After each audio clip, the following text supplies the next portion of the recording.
made that? You wrote that with the word, with the music. The Bible was inspired by that. Who did the music? That's heart and The soul. music is the one that You did that? That's called Heart and Soul.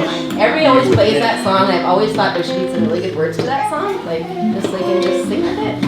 And it does have words to it. It's called Heart and Soul. And then I put this together. I actually have Heart and Soul in it too, so I thought, well, that's the perfect song. It's perfect too.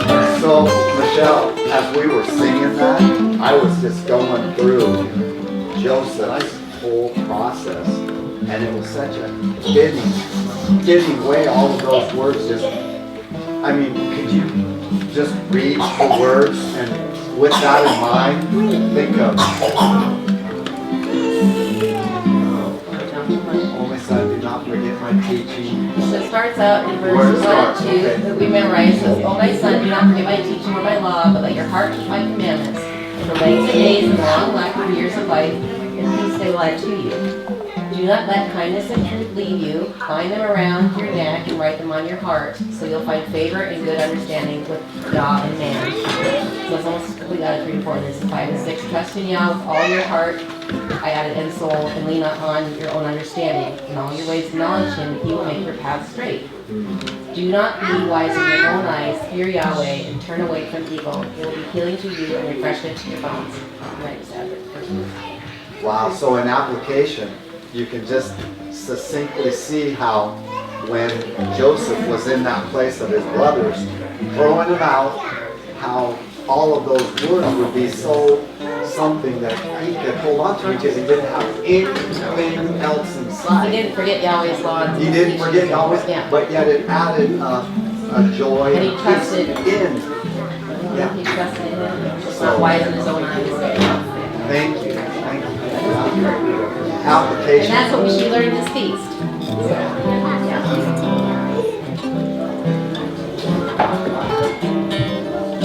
Especially if you're ever in a hard situation. I know when I was in the hospital with Peter, all the songs kept running through my head, and that's what gave me strength to get through every day. And I even had one person, I was singing to Peter when I was in the hospital, and then one day one person saw me in the lunchroom and he said, "What was that song you were singing?" And as he was walking by and heard me singing it, he said, "That was really beautiful." So each one of us could find some of those words and maybe different applications, like some of the not so. I'm going to skip his many songs just because Nick has a lot to share.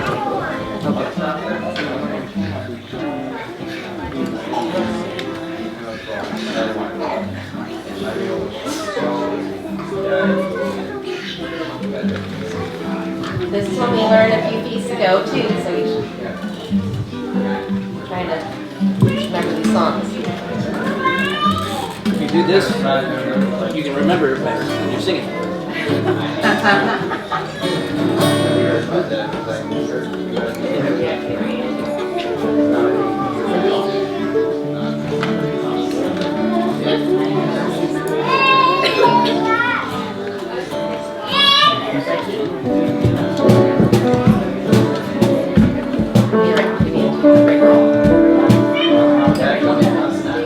Count it off. Not given us the spirit of fear,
Brian. Good job, Brian. Thank you, Michelle. Thank you. Welcome, Charlie. Well, this is a new one.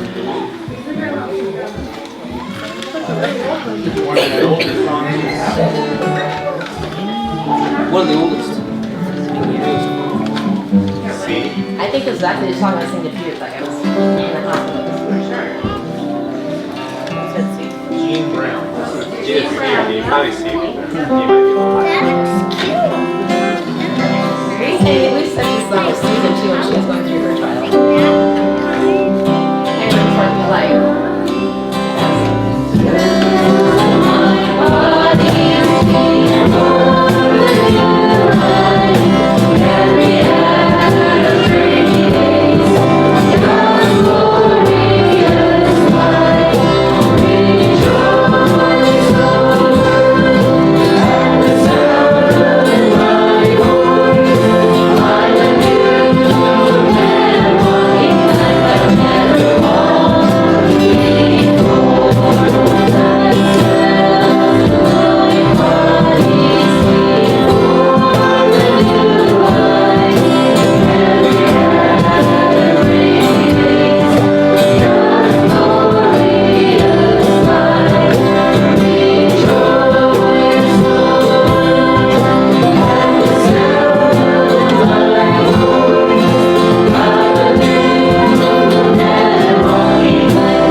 Xavier, do you want to try it? We'll get the timing right on it. We work on this today and we'll get the timing right on this. Get down.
Since I didn't know, I just broke into. Okay, I think we're gonna do just one more song. No, that's all. Well, Beach Boys? we had those Beach Boys songs. Yeah. I wasn't sure of the chords in the bridge, so I started on. Thank you. We're just gonna do this one last song. I have it on my list.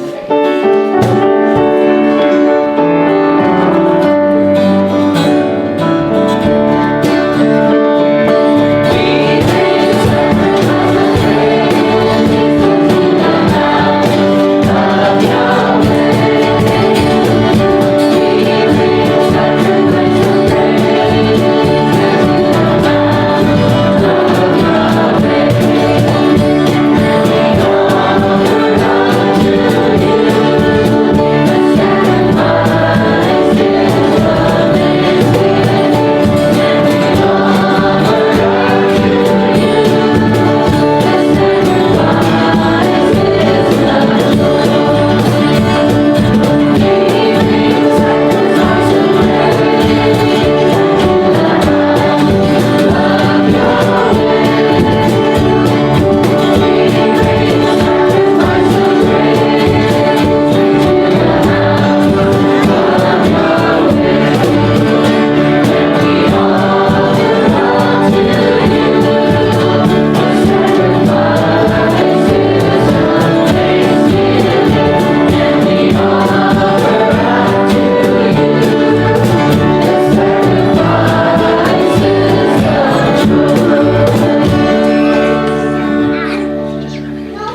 we'll stop the singing there because we have a lot of things to do. The baby dedication.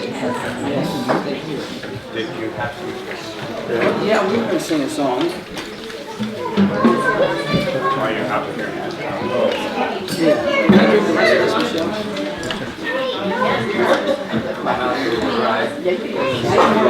I'll do it on this side.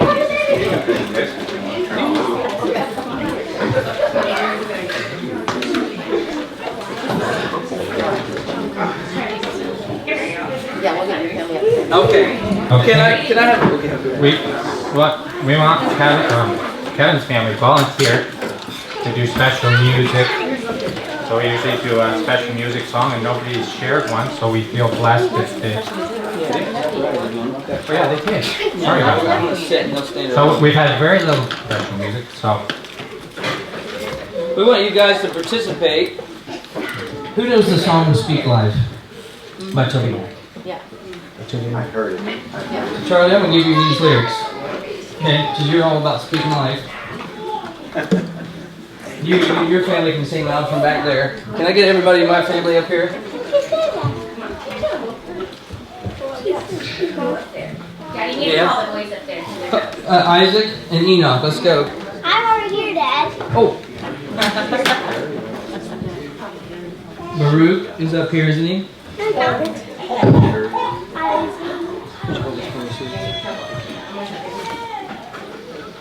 Who is it?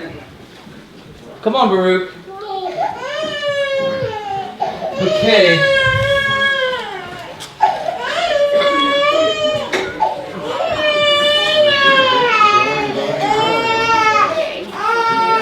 Oh, you can stand up. Come stand. Stand on the left side of me. Come over here. Do you need more than one? No, I think we'll be alright with this one. Come on, stand up right beside me. You hold this. Isaac, come over here by mommy. The boys is getting there. Okay, guys. Now we're gonna sing you a song here. So, everybody ready? Yeah. Say hi, everyone. Hi. Okay, we're gonna try our best here.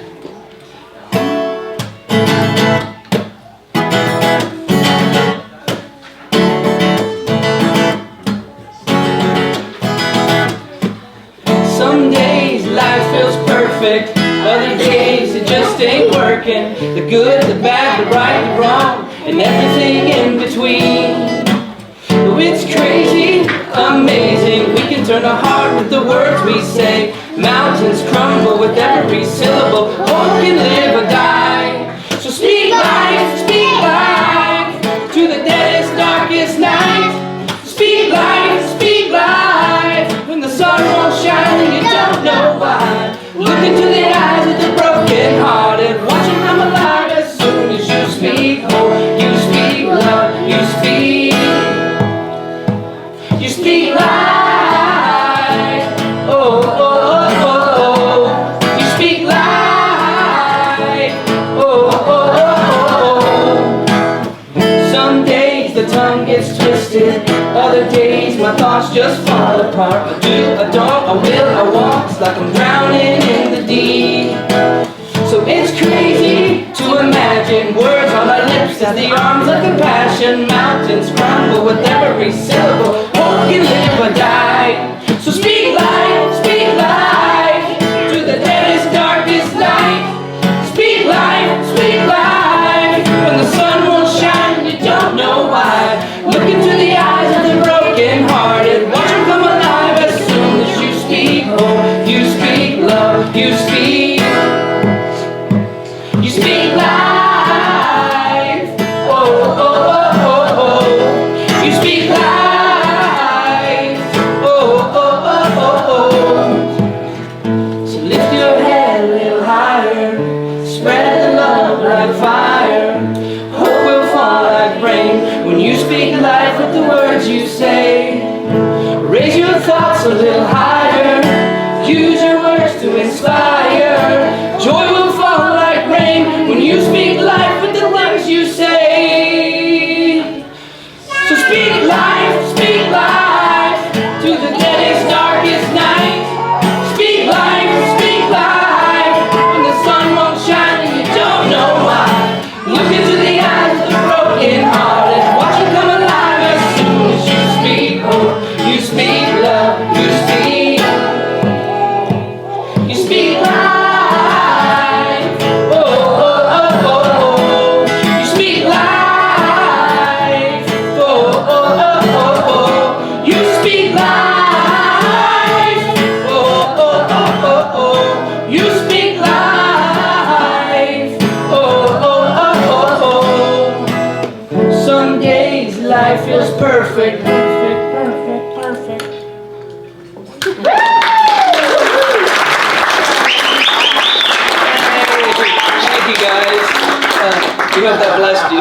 All right. Good job, boys. Good job. Yeah, that was really nice.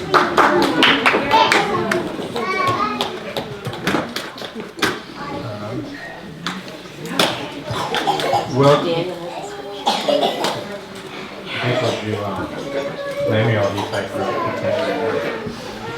we're going to do a dedication for Lemuel. Ethan and Ashley want to dedicate him, so that's going to be a special time. So join us with that.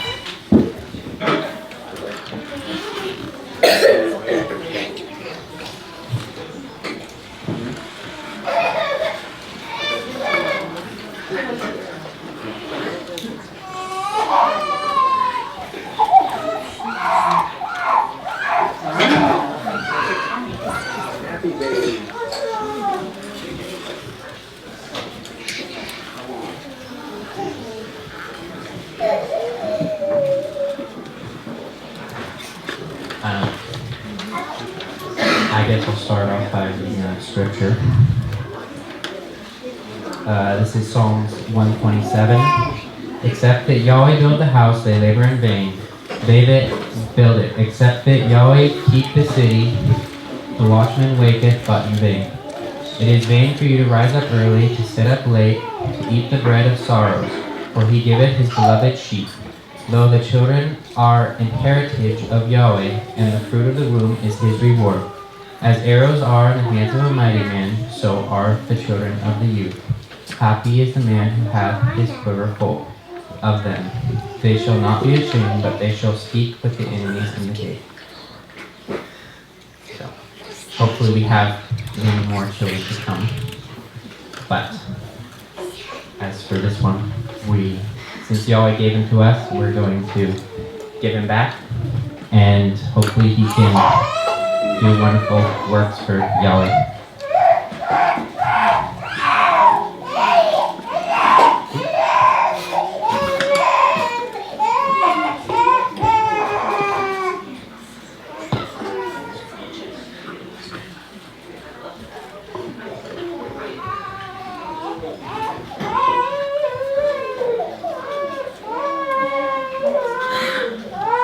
Yahweh, our Heavenly Father, I thank you for this day, and I thank you for this beautiful son. And may you give Essie and I the strength as parents to raise him in the way he should go. And we give him to you now, Yahweh, and pray you'll lead and guide him in the way he should go to do your wonderful work that you have prepared for him. And pray that you'll keep him safe throughout all his trials he's going to go through in his life, and show us always to be loving and kind parents to him. In your precious son's name we pray. Amen.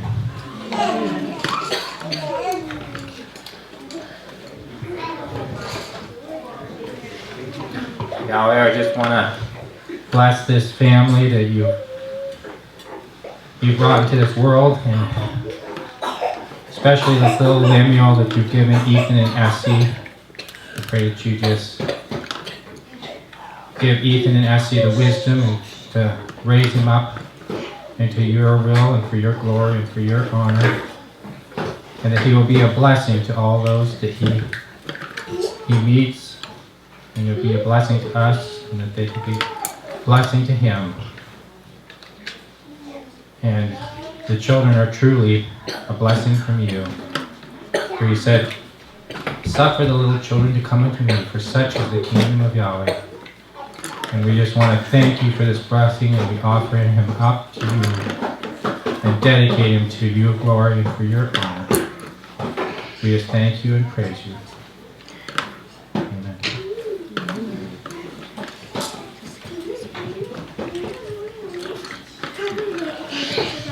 Well, another child. Hallelujah.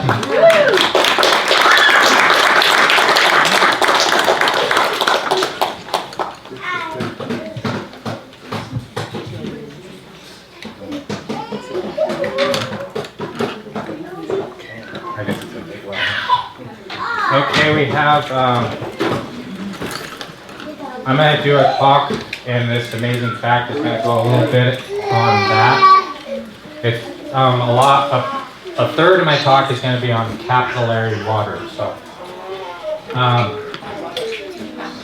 capillary water is a term that's usually used like the water going up the trunk of a tree or through plants. It's going up, defying gravity and going up to fulfill a purpose. So there's colored water in here, and this one's empty. This one's empty, and so what we're going to do is we're going to cause like veins to be made, and using like a paper towel to do that. And is what it's supposed to do is crawl up here and from both of them and fill this other jar. And it may take an hour, so we thought we'd get it started so we can kind of have it going as we're up here. See how it works? Experiment.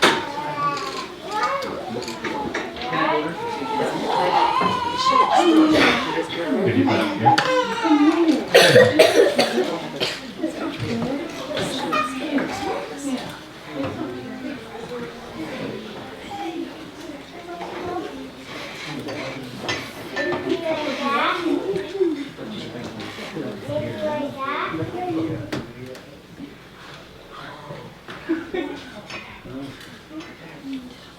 So what are you going to do again on it now that you're going to have them both? It's doing its own thing. You're going to bring them both. It's called capillary action. Yeah. So you're going to bring them to the middle. So the way this phenomenon works is it's going up like little microscopic pores of water, and I'll explain it in my talk more, but there's a mathematical figure for the size of the tube. The smaller the tube, the higher the water is going to go because of, I'll talk about it later in my notes. Okay, so you wanted to get it started so you can kind of watch it as it's pulling the water out because it takes a while to get it. So there's water has two factors, cohesion and adhesion. So adhesion is where it sticks to, like you wash your car and it sticks to the side of your car and all these little bubbles sit there, and then they finally dry off of these little particles of residue all over your car. So it's able to adhere and go against gravity, and cohesion is what makes it ball up into a ball on your door, or just sits in a ball. You take water, you throw it up in the air and look at it, it always turns into like a little round object. It doesn't like spray out to mist. You have to have a mister to do that. It wants to always bond together. So. What's that? That's what he was talking about. How it... So it's always balling up, but yet it still coheres to the side, and the heavy ones might run down, but a lot of them will just stay there until they dry off.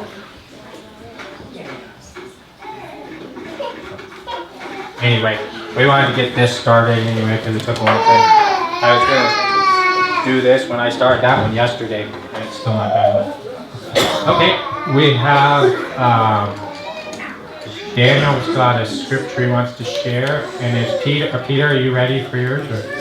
Are you ready? Right after Daniel, okay?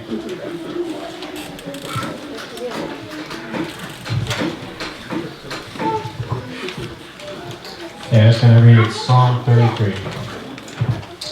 Rejoice in Yahweh, O ye righteous, for praise is comely for the upright. Praise Yahweh with the harp, sing unto him with psaltery and an instrument of 10 strings.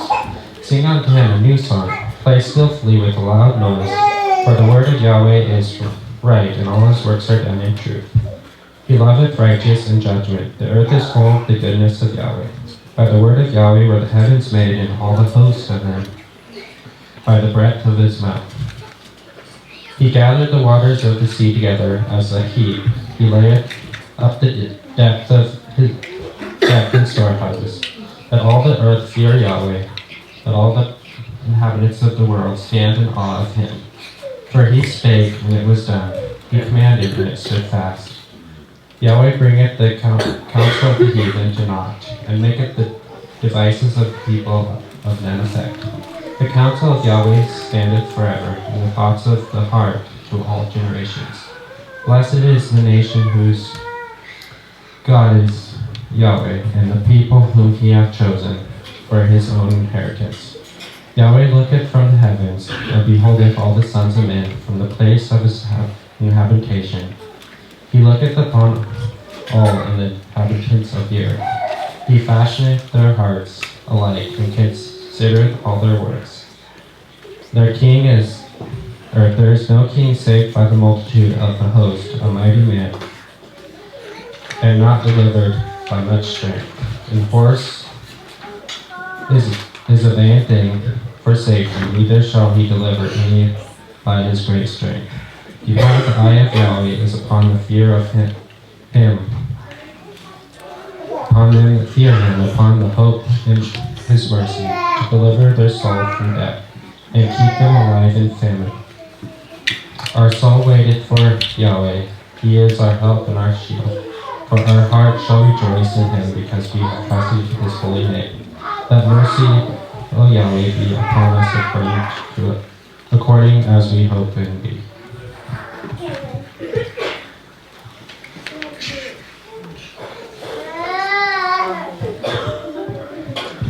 Thank you. Okay, Peter has an amazing fact.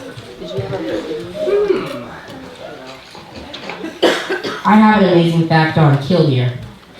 Killdeer are really cool because whenever they have a predator coming near their nest, they will actually pretend to have a broken wing and they will fall over to draw the predators away. And on Wednesday, we actually found a killdeer nest in our garden. That's pretty cool. Wow. And they usually have 4 eggs, and their incubation is 20 to 28 days. And the male and the female will lay on the eggs.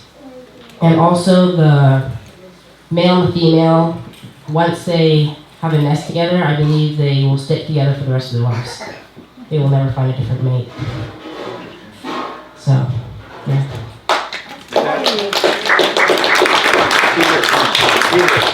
Is that a picture of your garden one? Yeah. It was interesting how all the tiny end of the egg was all right in the middle, just perfect. Oh, pointing toward downward and inward. Yeah, they're just I like how it's camouflage too. Organized. Yeah, that's the squash patch. The squash part. Did you almost step on it, or how did you find it? Finley found it. We saw the killdeer. We were like, let's go next time. Finley found the nest. You got a picture of a killdeer?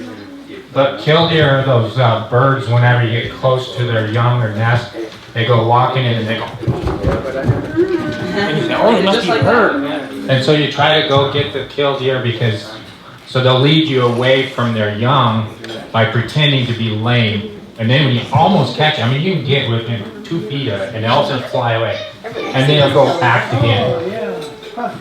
It'll act like it's lame again and you'll go running after it and they'll try to lead a fox or any animal away from their young that are hiding in the grass wherever they're at through deception.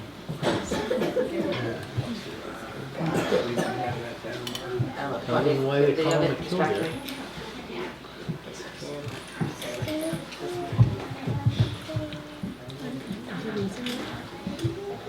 This one's just short.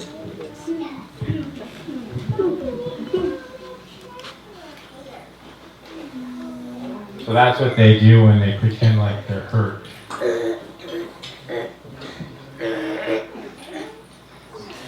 Actually getting the drawn. They pretend like they have a broken leg and a broken wing or something. So a predator will go after them instead of going after the nest. And then when they get far enough away, they're perfectly fine. Dumb predator. Yeah, when you get too close, they'll just fly away like they're totally fine and land a ways away and pretend like they're hurt again. And once Do you're they hang out far away doing enough, that? they'll fly back to the nest. Go ahead. Thank you. I overspoke. And then, yeah, he said once the predator or whatever is too far away, then they'll circle around, fly back to their young in their nest.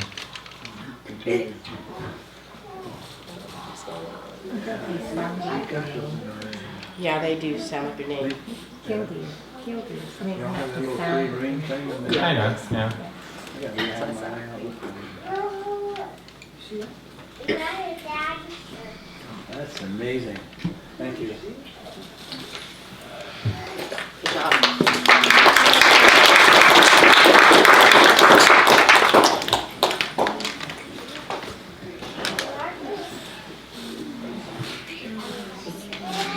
Is it my turn already?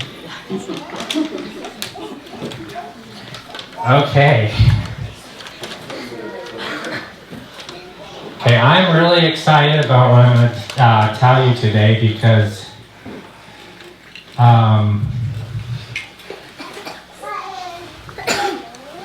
when I started studying about it and I got the whole picture, I was in so much awe.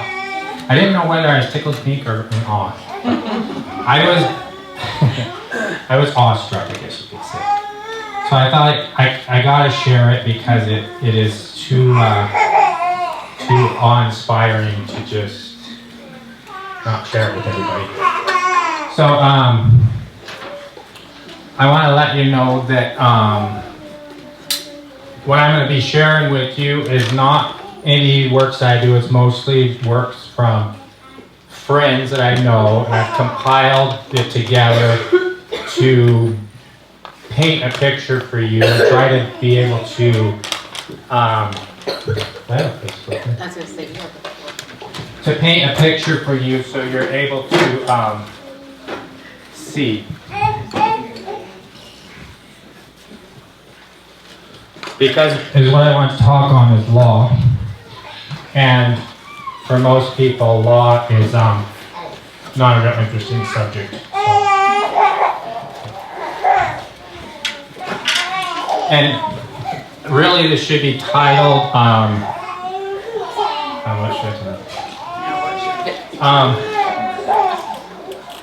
Understanding Yahweh's Law Bringeth Forth Life, or something like that would be good.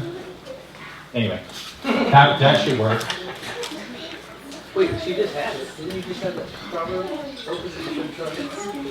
Oh, I'm sure. And so what I'm trying to do is get you to be able to put Yahweh's functioning law in your paradigm. And it'll be your thought and action. Because what I'm going to share with you probably is not even in people's thought process right now. So it's rather foreign. So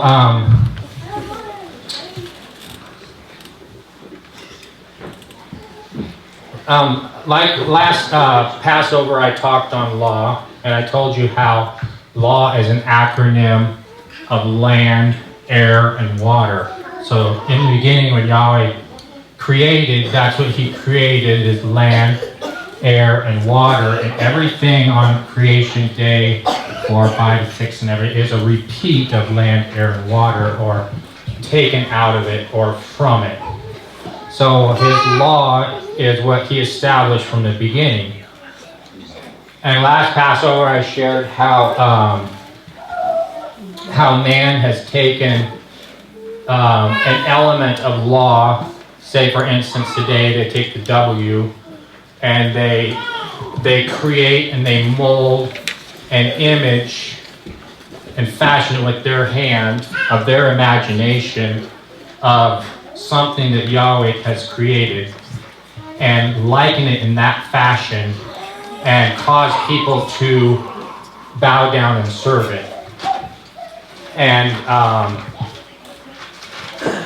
whenever that takes place, since it's not of Yahweh, it's a fiction, it's an imagination, there's no life and there's no breath. The only power it has is the people that serve its belief in it.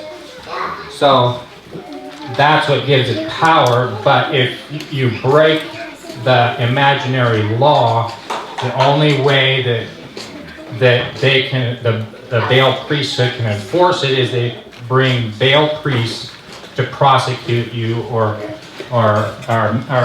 hurt you or punish you in a way to vindicate the fiction.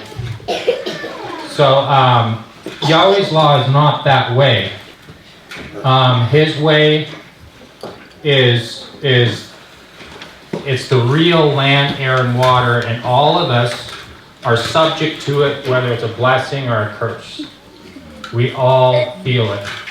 So that's the picture I want to paint to you. So as I was done with that, I was thinking, what is Yahweh's law? So those were some of the thoughts. So I started this study of it a long time ago, and it took me a while to get it together, but it's very interesting. So, why don't I Yahweh, I want to thank you for this day. I want to thank you for each and every one of the speakers you spoke here, and each one that they shared on their hearts. I pray that it be a blessing to everyone. I pray that what you put on my heart will be a blessing to those that are here this day. I pray that you give me comfort and ease as I share what it is, for it's very important. And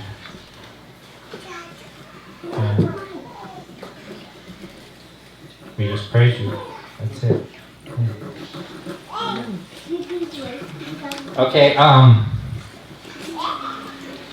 all of my life, since I've done farming and stuff like that,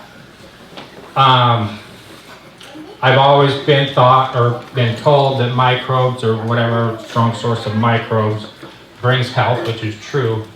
But the struggle I've always run into is you'll apply some microbes on the ground or try to feed them up, and it's like a spike. You get a spike, get a good reaction, then take it back off again. I can never get a consistency of an even flow and even a positive increase. That's what I've always struggled with. And understanding land, air, and water, how the symbiotic relationship works between all three, because man always singles one out and they like to take just a W and put it on people that dwell on the land, but Yahweh's law works together. He created the whole thing to work as a symbiotic relationship. So,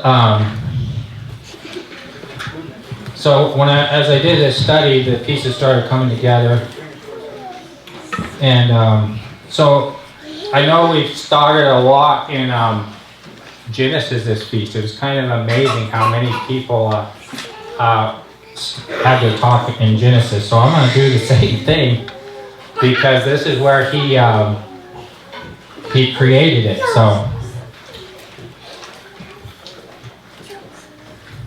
and I'm going to try to paint a picture in your mind here.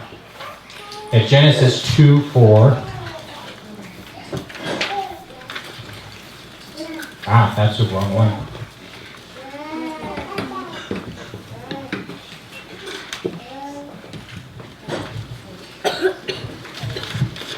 Okay, and it says, "These are the generations of the heavens and the earth when they were created, in the day that Yahweh made the earth and the heavens, and every plant in the field before it was in the earth, and every herb of the field before it grew. For Yahweh had not caused it to rain upon the earth, and there was not a man to till the ground. But there went up a mist from the garden, and it watered the whole face of the ground." So what does that picture kind of point to you?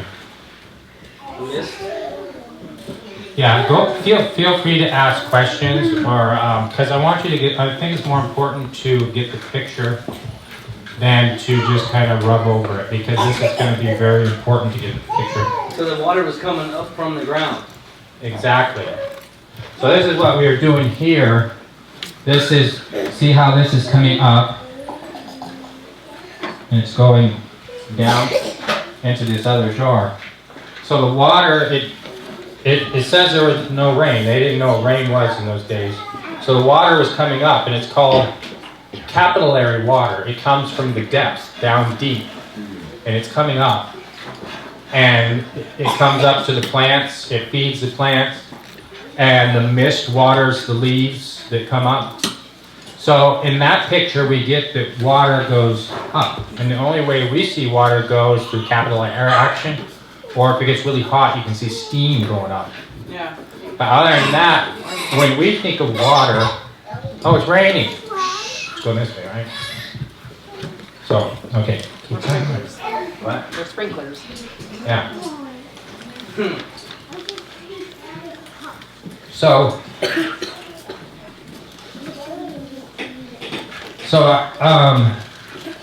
capillary water coming up whenever the ground it's like you have soil particles. It's made of coarse ones, fine ones, all different soil particles, and it forms like little tube-like action between the particles.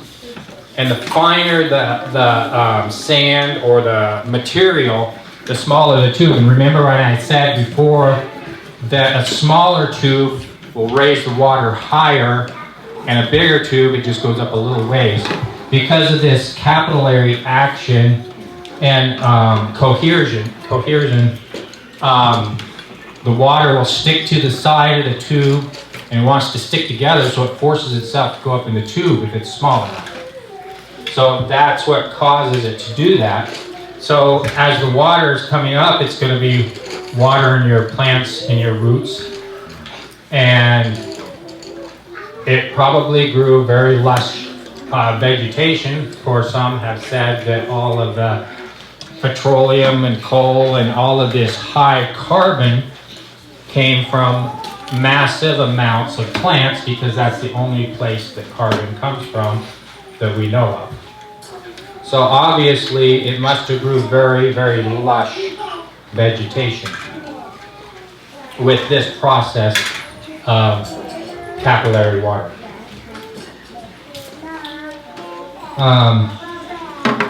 So I was going to show the children another. What's that? They can see this. So I'm just going to show you, this is kind of like, pretend like this is dirt. It's kind of porous, so there's like little holes that go in it, but it's going to cause the same type of capillary action when I stick it in this water. And I haven't done it with colored water. It was hard to see with clear water. But I'm going to put a color, maybe we can see a little better. And I stick that one in. Now this one's finer. It went up much faster. You probably can't see it, but it's still climbing, kind of like this is with the towel climbing up. See how it climbs up that? That's capillary action. And when we do most of farming today, they don't really talk about capillary water too much. It's pretty much, unless you drill a well, get water or something, it's not really something that they consider to be viable for agriculture. They do try to do it a little bit with like alfalfa roots and deep rooted stuff to try to get down and get the deeper water, but a lot of the agricultural today is more 6 inches or less type of thing. So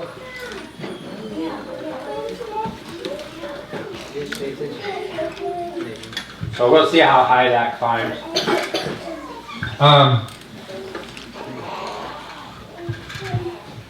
So now I want to go to Genesis 8:21.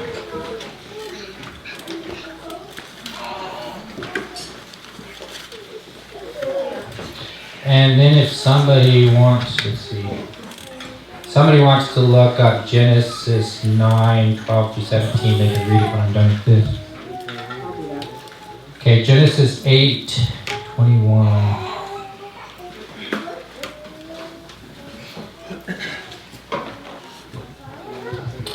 And you always smell the sweet savor. Okay, this is whenever Noah and his family got off the ark. It's after the flood, and they got off the ark. And you always smelled the sweet savor, and you always said in his heart, I will not again curse the ground anymore for man's sake.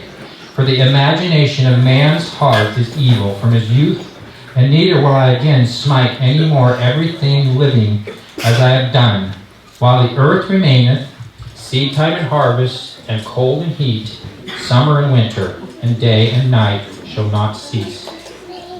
Now what does that picture point? There was a drastic change after the flood, wasn't there? There was,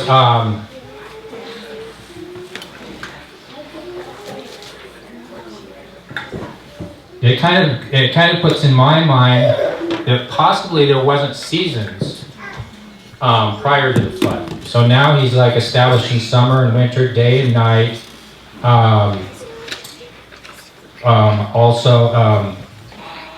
He's not going to flood the earth again. So read the covenant that he made with Noah about flooding the earth. Genesis 8. Genesis 9, 12, and 13. Genesis 9. 9, 12, and 7 through 17. And Yahweh said, this is the token of the covenant which I make between me and you.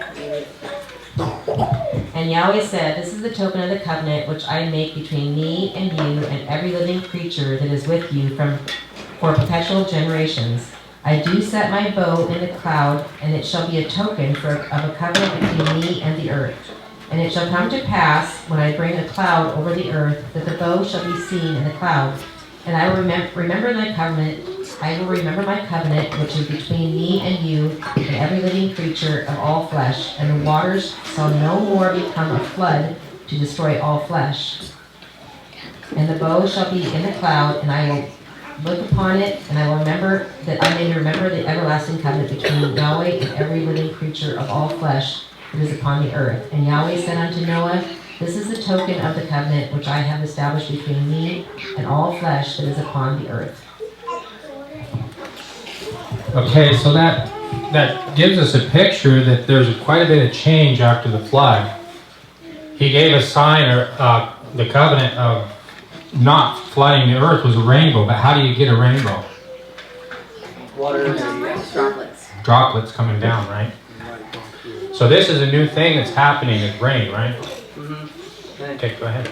I don't know, have you ever heard of creation science evangelism, where the theory is that there was a lot more water above the earth before the flood, because it says the windows of heaven were open, right, and water just came down, and, and then the fountains of the great deep. So the thought is that there was more water above us, and when the windows of heaven were open, pressure released. So there was more pressure, I think more air pressure down here, more oxygen content down here. It was like a terrarium.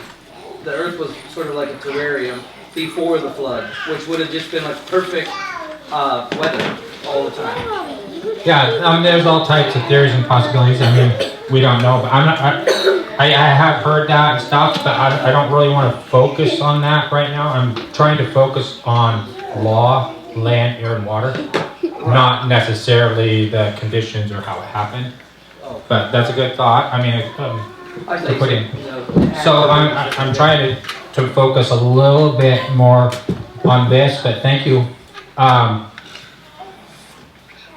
So there's a lot of theory, like I said, but I'm trying to focus more on the change that is happening to the earth right now. So I'm focusing on land, because I read a little bit on on water, on how the water functions and stuff like that. So now I'm going on land. So I'm working on the L. And excuse me, I'm thinking back. I'm still listening to what you're saying as you're going, but I was thinking back when you were mentioning, you said the water came up and it was water, didn't say steam or whatever that. I know you're talking about the capillary aspects of it, how it's being drawn up, but on the top when it comes up, is it like, I don't know if this is later, when the water comes up to the surface, water is different than, saying wet dirt. You know what I'm saying? In other words, could that have been where the waters were being formed as well? I don't know, because we never lived prior to the flood, so it's a lot of speculation. I'm just trying to get a really vague picture to kind of see Get started. the principle of what's happening, mostly because I'm trying to get a feel for what's happening here. So those are all good. Those are all good thoughts.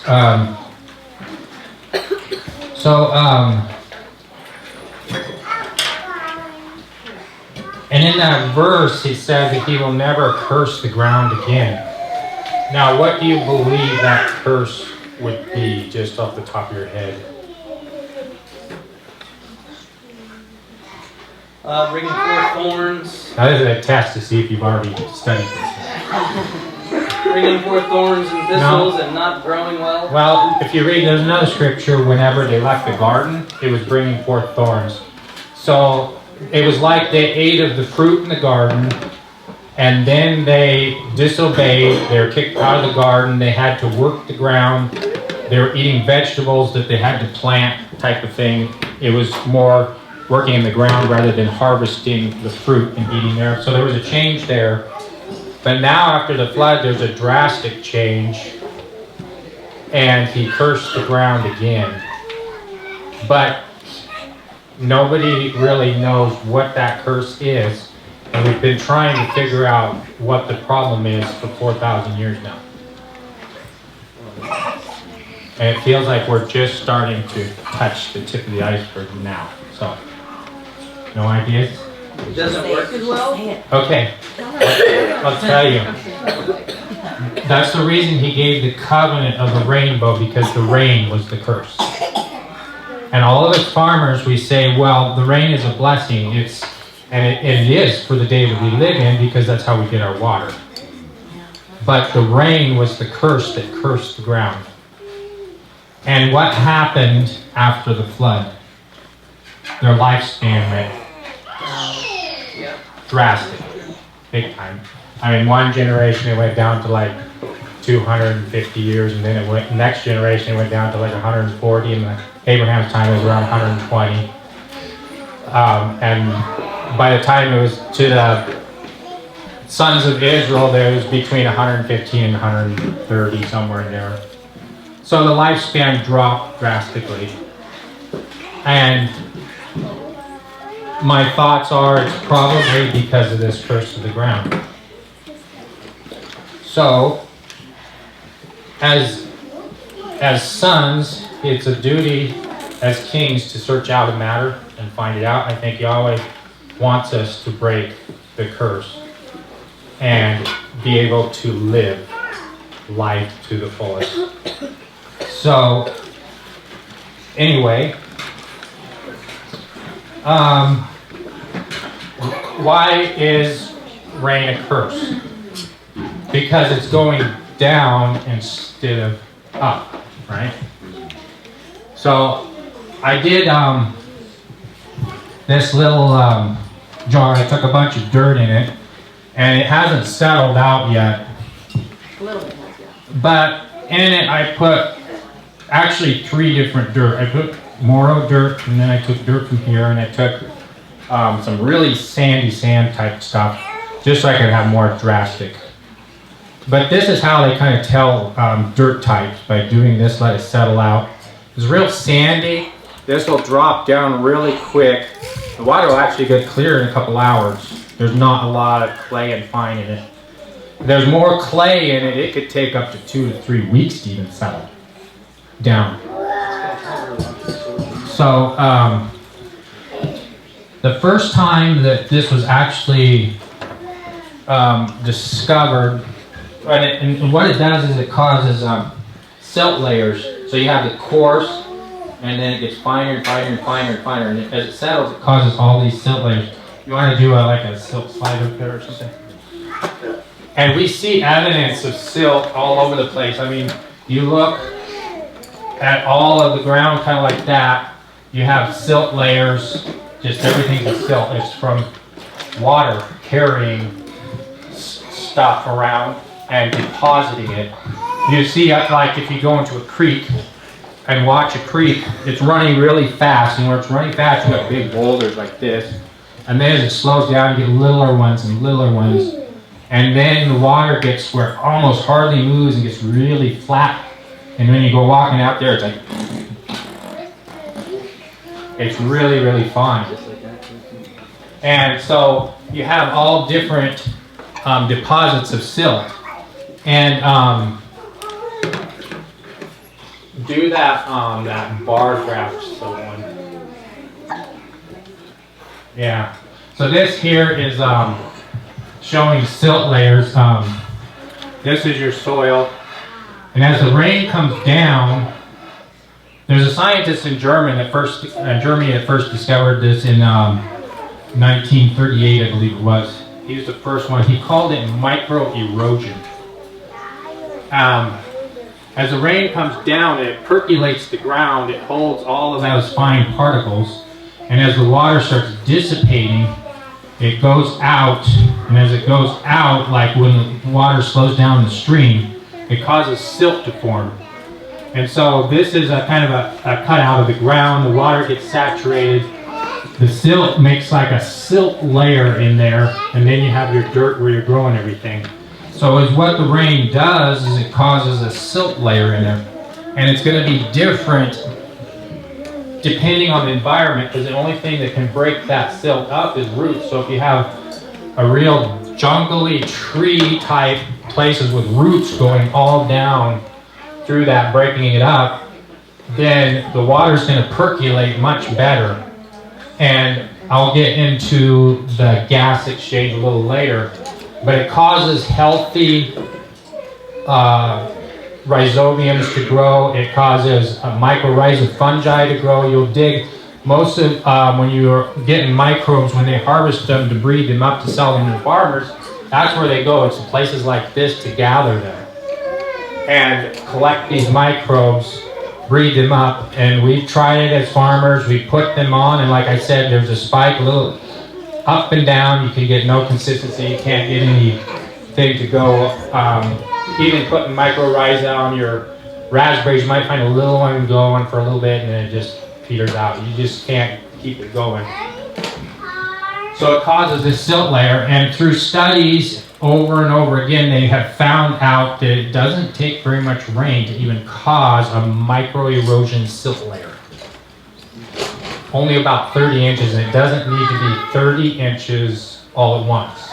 It's over a period of 30 inches added up, that saturation type of action causes it to go down, and we have that those capillary pores that are coming up cause that silt layer to come off and seal those off, and now it shuts your capillary action off, so you're not getting any water, you're just dependent upon the top water.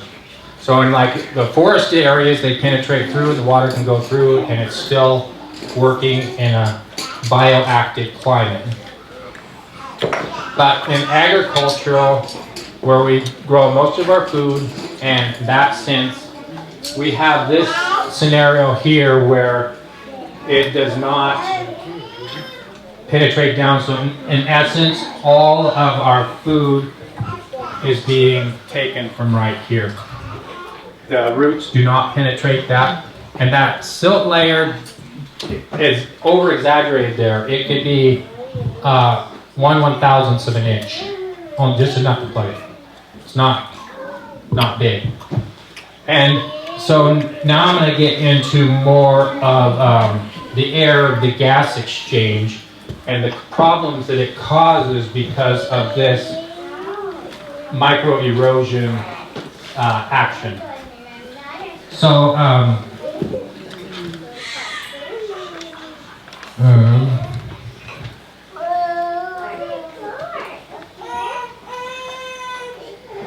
okay,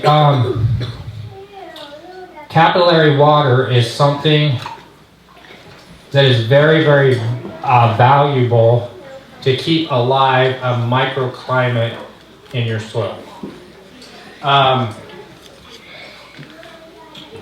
All of this water right here that's in this dirt could be used, but it's not being used. When you get a rainstorm, say more than this water can take, it comes down, it hits this layer, cannot go through this, If it sits all winter long like snow going through, it can drip through real slowly and saturate this. But for the most part, if this here is saturated and you get a rain, it's going to run off and cause erosion because it cannot go into the ground. So is what you want to do is you want the water to go in here and fill up your capillary water all winter long and cause it to be the water that is under the ground, so to speak, a reservoir. And there's a lot of times people have had a rainstorm and it's run off, they've dug down through that layer and it's actually 2 feet down dry still. Didn't go down there. So they're not even refilling that capillary water. So the way that Yahweh created water to come up, we need that capillary water for growing our microbiome, microclimate, is what the real term word for is rhizophagy. So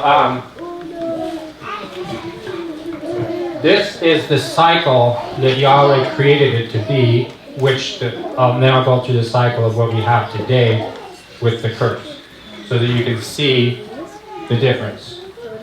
So originally when Yahweh created the land, air, and water, he created it to be a relationship that works together. So everybody wondered what a moon was for, right? What a what? A moon was for. A moon or the moon?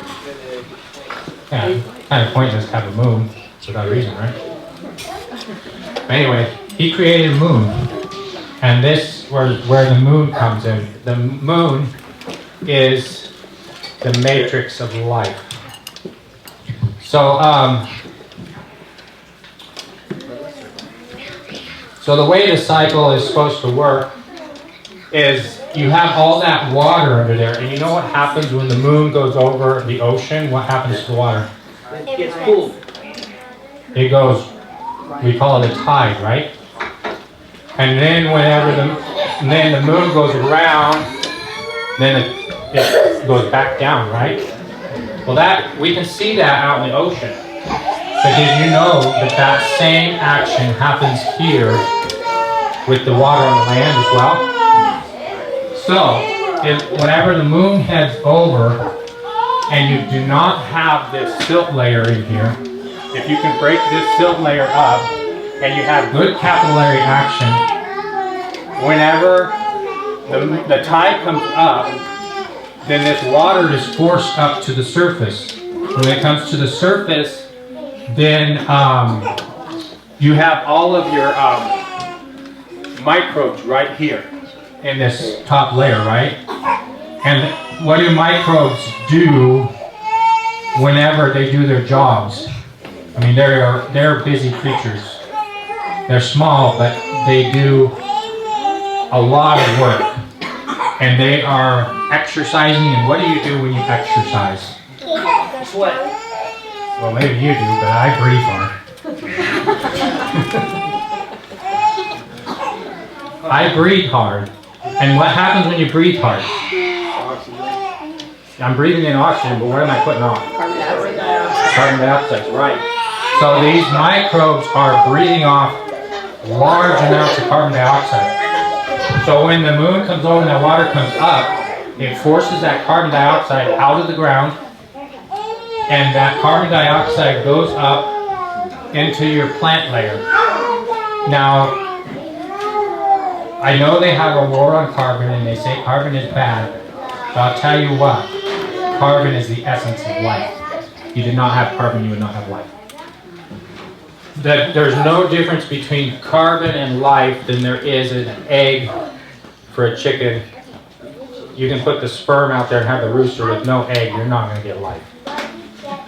That is how important carbon is to the ground. So it pushes that carbon, that CO2 gas out, goes up into your canopy. The plants get a shot of the best fertilizer they can have, because what are plants? They're 50% carbon. And if they don't get carbon from the ground. I don't know if you knew that, but they don't get carbon from the ground. Carbon comes from CO2, the gas, carbon in the air. So that, why don't you do the carbon second one? So, Hold it. I got you off. okay. The carbon comes up out of the ground, it goes into the leaves, the plant uses it, it can take that down and to those exodes, the microbes produces sugar, feeds the microbes, and the microbes give back the nutrients the plant needs, comes back up, starts putting all of that carbon into the plant and growth, gives it a shot of growth. And then the moon goes back around, those microbes need another breath, don't they? So when that water goes down, it pulls in that perfect, nice, warm air with oxygen, hydrogen, and nitrogen into the ground.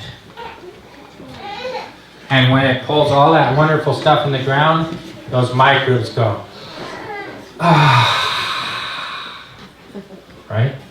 I heard it also. So, and what do they get whenever the plant uses up that and puts that in there? It's called photosynthesis. That when it exhales back out, all that nice oxygen is sitting here, and when it sucks it all right back in, those microbes get a nice fresh breath of air. And in that condition, you're making a perfect condition for microbes to thrive. You're causing the land, air, and water to work as a symbiotic relationship together to create life. Now, is what we are experiencing today is with the curse that was described. The rain comes down, we have tillage, we have compaction, and certain things like that causes a silt layer, which probably for this plant it's going to be somewhere in here, and it causes a silt layer, so when the water goes like this, it just builds a pressure and it doesn't really do much.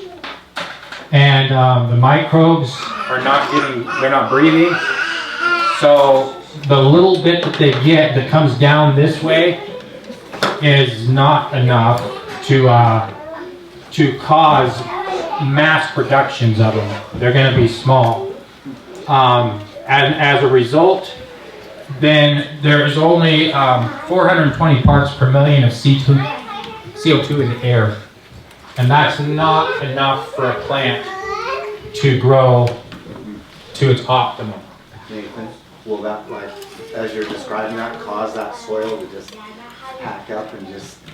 Yeah, it will. Yeah, it'll get that silt layer because you don't have the microbes and the roots in there loosening that up, because is what loosens your soil is root action. And if you have a silt layer, they don't go past that.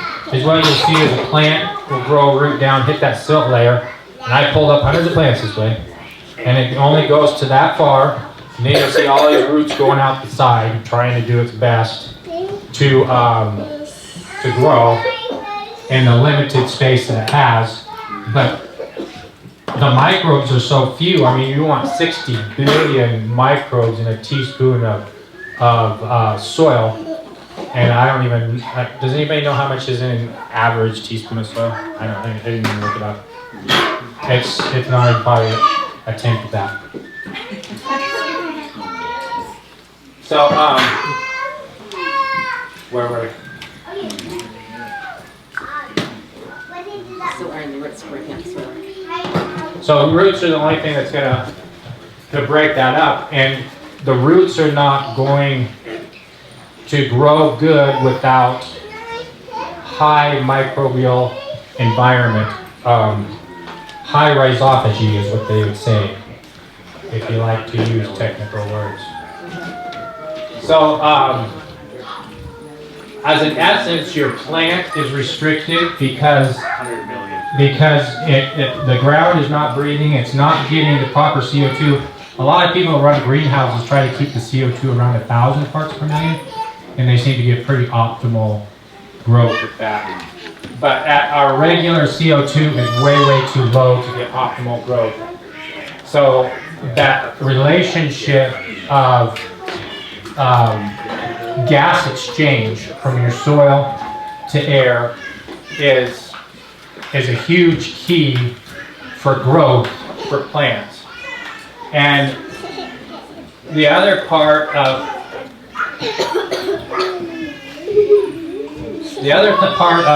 plants nutrition is minerals and vitamins and stuff.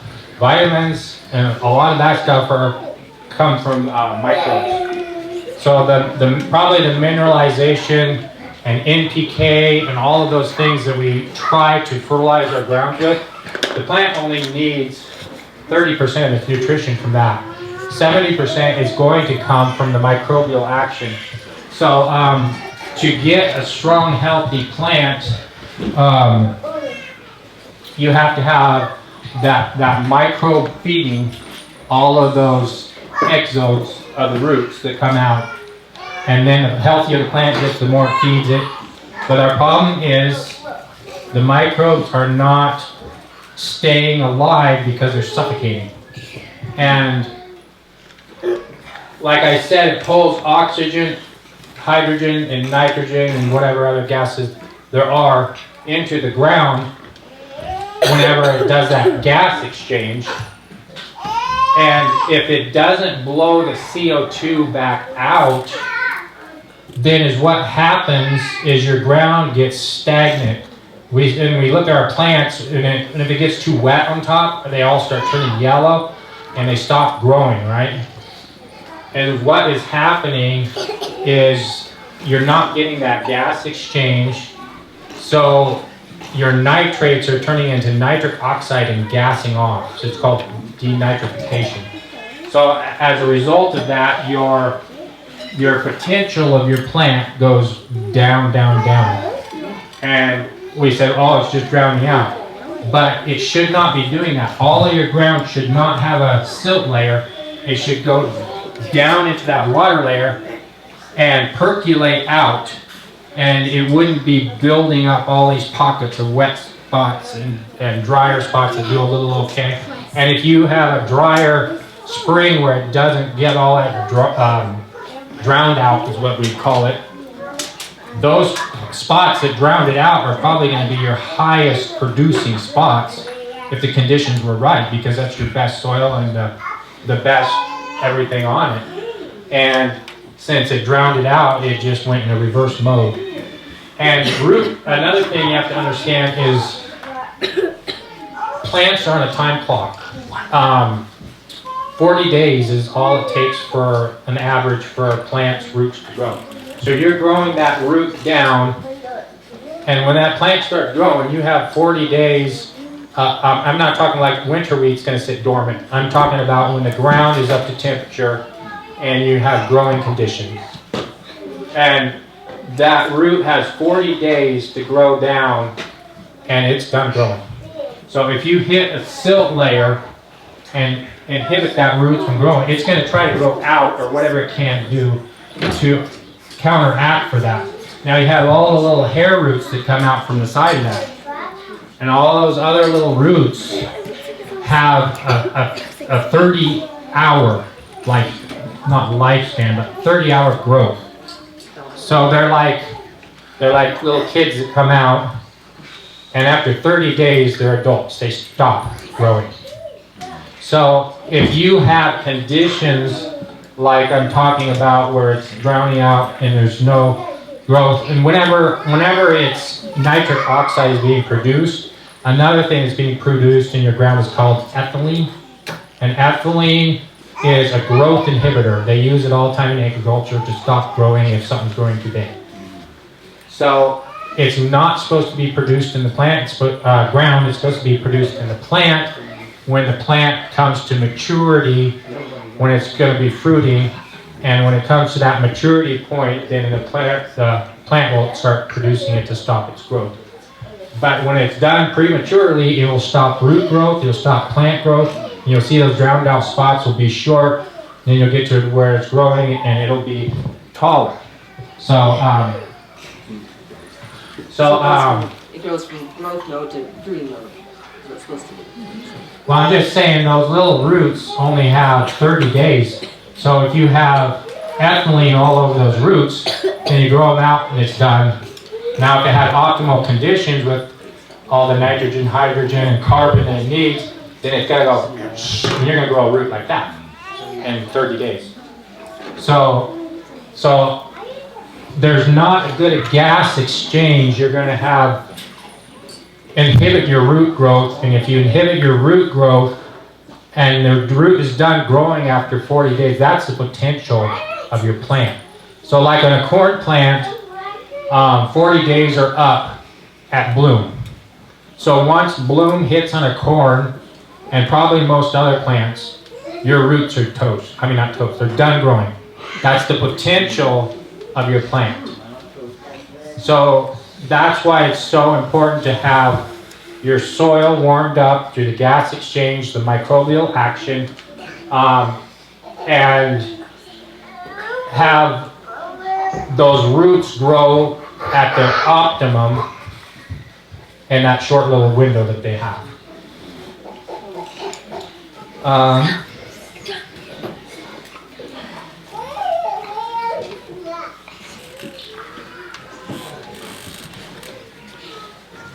And plants are not going to grow if your soil is below 50 degrees.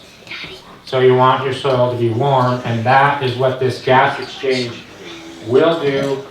And the high microbial action with having 60 billion microbes in a teaspoon of dirt it's going to be like when you stick your hand in a compost pile and you feel that warm. That's the way the ground needs to be, and that'll be optimum for your plants to grow. So, in essence, we need to be focusing. I mean, this is what a lot of studies have come up with is that I'm sharing with you is we need to be focusing on our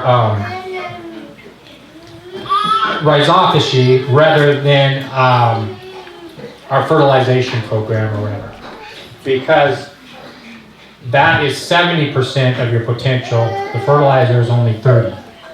And the thing that is so amazing about it is Yahweh already created this process, and it's a free gift. It's there.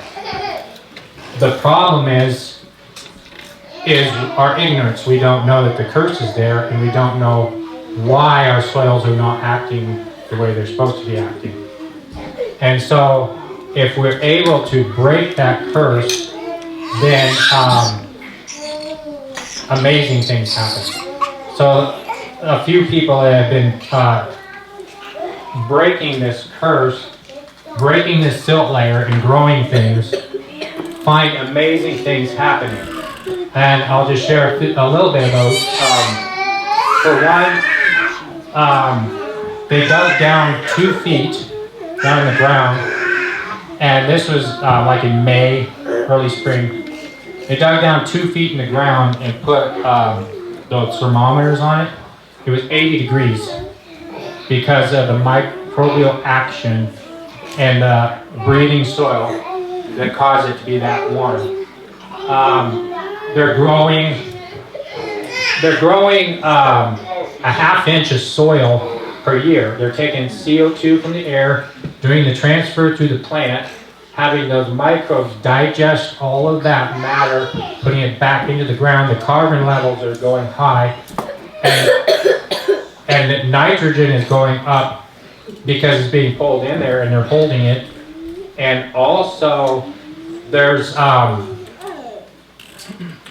have you ever heard of the legume plants like alfalfa, beans, and stuff like that? They have a rhizobium, little bug that gets on there, and it feeds on the roots, and it will store up nitrogen on the roots of the plants.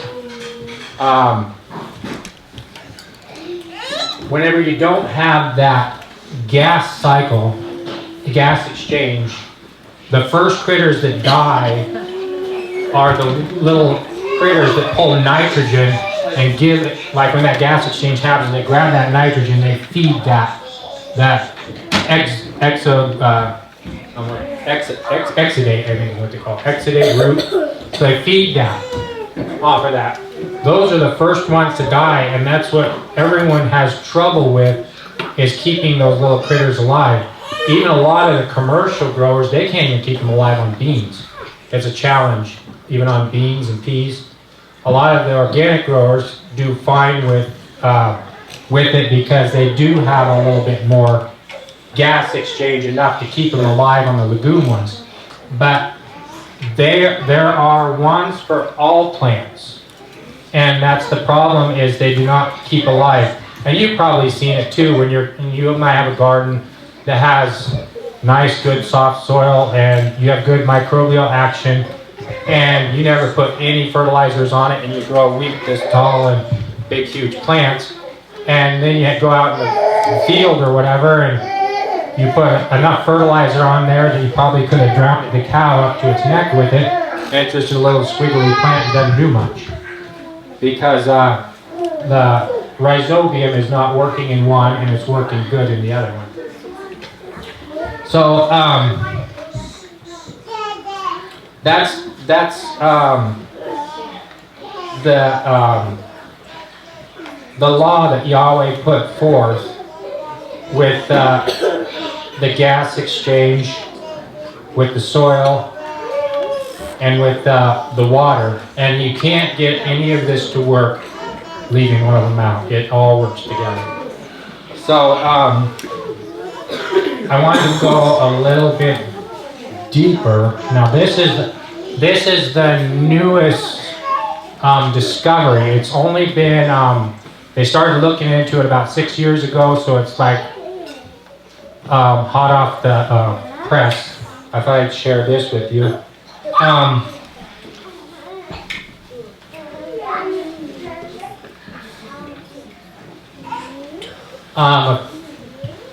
Years back, I don't even know how long, but through bad farming practices, like in the Midwest, I'll just use that for an example. There's other cases as well, but they grow their corn, and I don't even remember all the bad bacteria, but they get bad bacteria into the seed of the corn. And so they got to the point when they take the corn in, they have to test that seed to find out, like, if there are any salmonella type bacteria in this seed. And if it's above a certain percentage, they actually will not even take it. They'll say reject it, take it back and dump it. I mean, you can't even take it. And if it's in the threshold, they'll take it and they'll blend it with other corn that's okay, and then throw it on the food chain. And anyway, this Dr. James White, he's a microbiologist. He specifically studies rhizophagy, and he does it in laboratories under microscopes and trying to figure out why this is happening, because they're like, how in the world can this get in there? So what's happening is, whenever we, for a long time when we've grown plants, we've known that those exudates that come out, they feed the microbes, and the microbes will get benefit off of them, and that's a symbiotic relationship between them and the plant. But we never thought that, we know that there's like a microflora on the leaf, that we knew, but as James went in there and started looking with his microscope, putting these bad bacteria on the root, he noticed they went, if there was not enough microbes there, and you had a poor soil structure, then they would come in those nodes and they go in the root, go all the way up, and they go clear out to the seed and pocket it there like a cancer. And so these seeds were being contaminated from carrying it all the way up there. And he's like, well, this is just because they have bad mycorrhiza and bad rhizophagy in the ground, and so there's not enough population of them in there to protect the plant, because all of the nutrient for the plant, 70% of it's being fed by that, so you have a sickly plant. So as a result, we've checked the sugar levels, and if it's below 6, you're going to have certain insects. If you get above 8, aphids will not eat it. If you get above 10, grasshoppers won't eat it. So we've known all that, but he was following that and finding out that these salmonella type stuff was getting into the food. So he said, well, I'll just see if I can stop that, if we can get microbes all here. So he got good rhizophagy in there. He introduced them in there, and what he started noticing was he got all of these microbes on there. The microbes did the same thing. They went in the plant and they started filling out the plant with amino acid chains, riboflavin. I don't even know all of the terminologies, even the vitamins.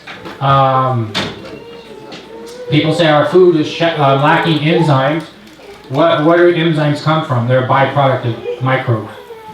So he noticed that all of these microbes were actually going in and feeding the plant and making a plant that was so healthy that it was resistant to disease. Because when you get this disease in here, they're spraying their plants with antifungal stuff that keeps it from dying because the plant is so sick. He noticed that all of a sudden all of these diseases were going away, that none of these toxins were getting into the food, none of them were getting into the chain. And it was like these bad ones here were like, they were still there doing their job, but it's like they went, instead of going to the bar and drinking a bunch of whiskey and causing hell in the plant, it's like they had a church service with all these microbes and got converted, and they started working for the microbes, hauling nutrients into the plant. So those what we would call bad pathogens were good pathogens now, and they did benefit. So that's what he noticed. And so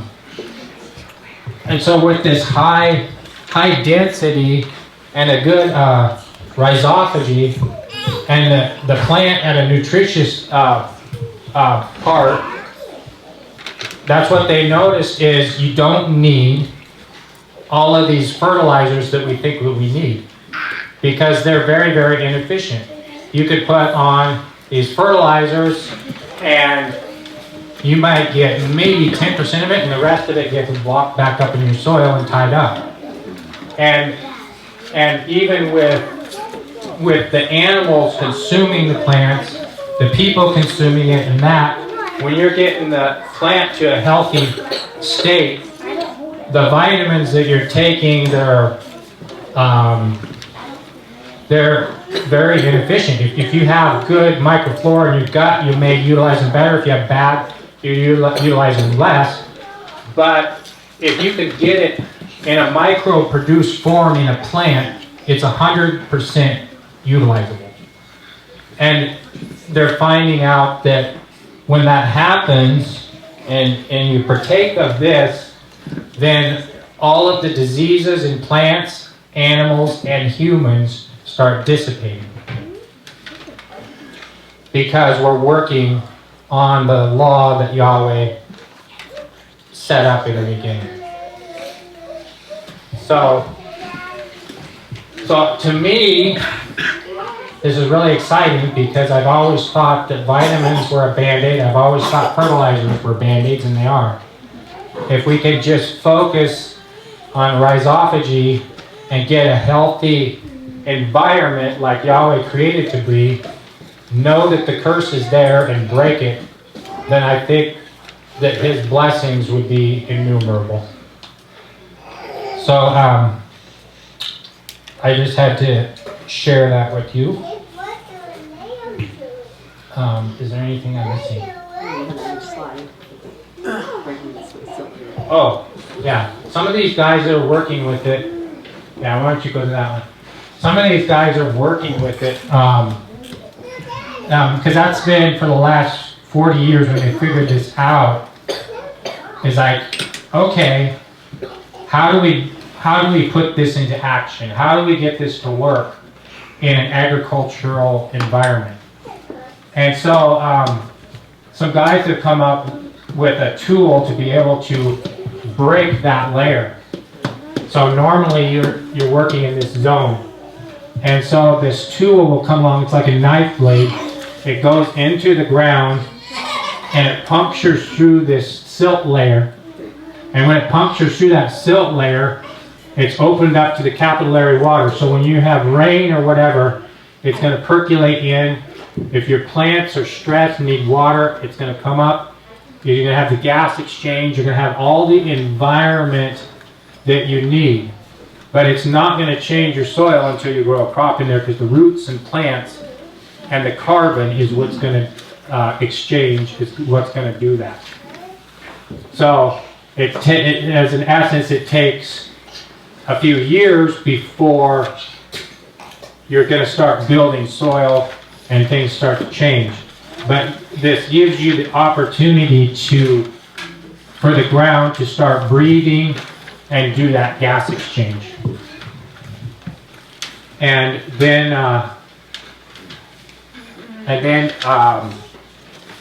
your plant roots will, they've dug up, after they've run this, they've dug up, and the plant roots will go way down deeper than that silt layer. And where they stopped running this machine, it stopped at the silt layer, kind of like the one on the left. And that's where the roots stayed. The other one, it went down all the way. And of course, like I told you before, it had the gas exchange.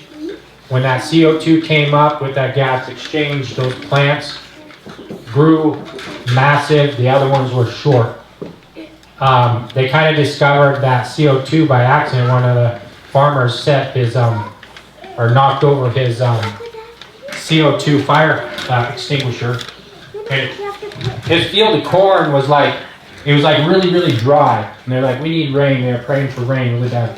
And he knocked over his CO2 thing and it sprayed out over like probably a block of area about the size of these chairs. And he went back the next day and all of that corn was just growing big and beautiful. And they didn't get a drop of rain. So the plant was inhibited its growth because it couldn't do that photosynthesis because there wasn't enough CO2. So then when they found out that they could break through that silt layer, that CO2 comes up. That gives every 12 hours a shot of CO2 fertilizer to your plants to cause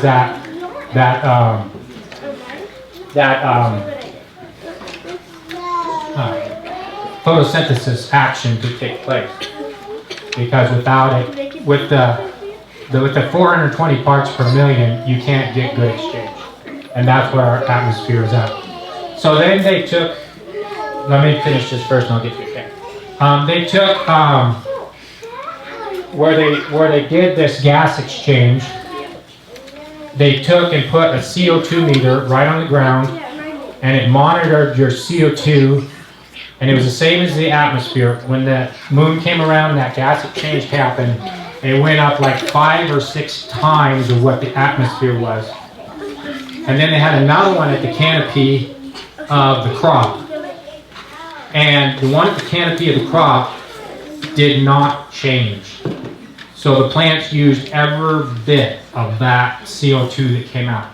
They just used it up and used it for growth, putting on cellulose structure, whatever they needed to do, feed the microbes. The list goes on. The symbiotic relationship that I was explaining to you. Go ahead. How did they puncture that? I probably didn't finish telling that, did I?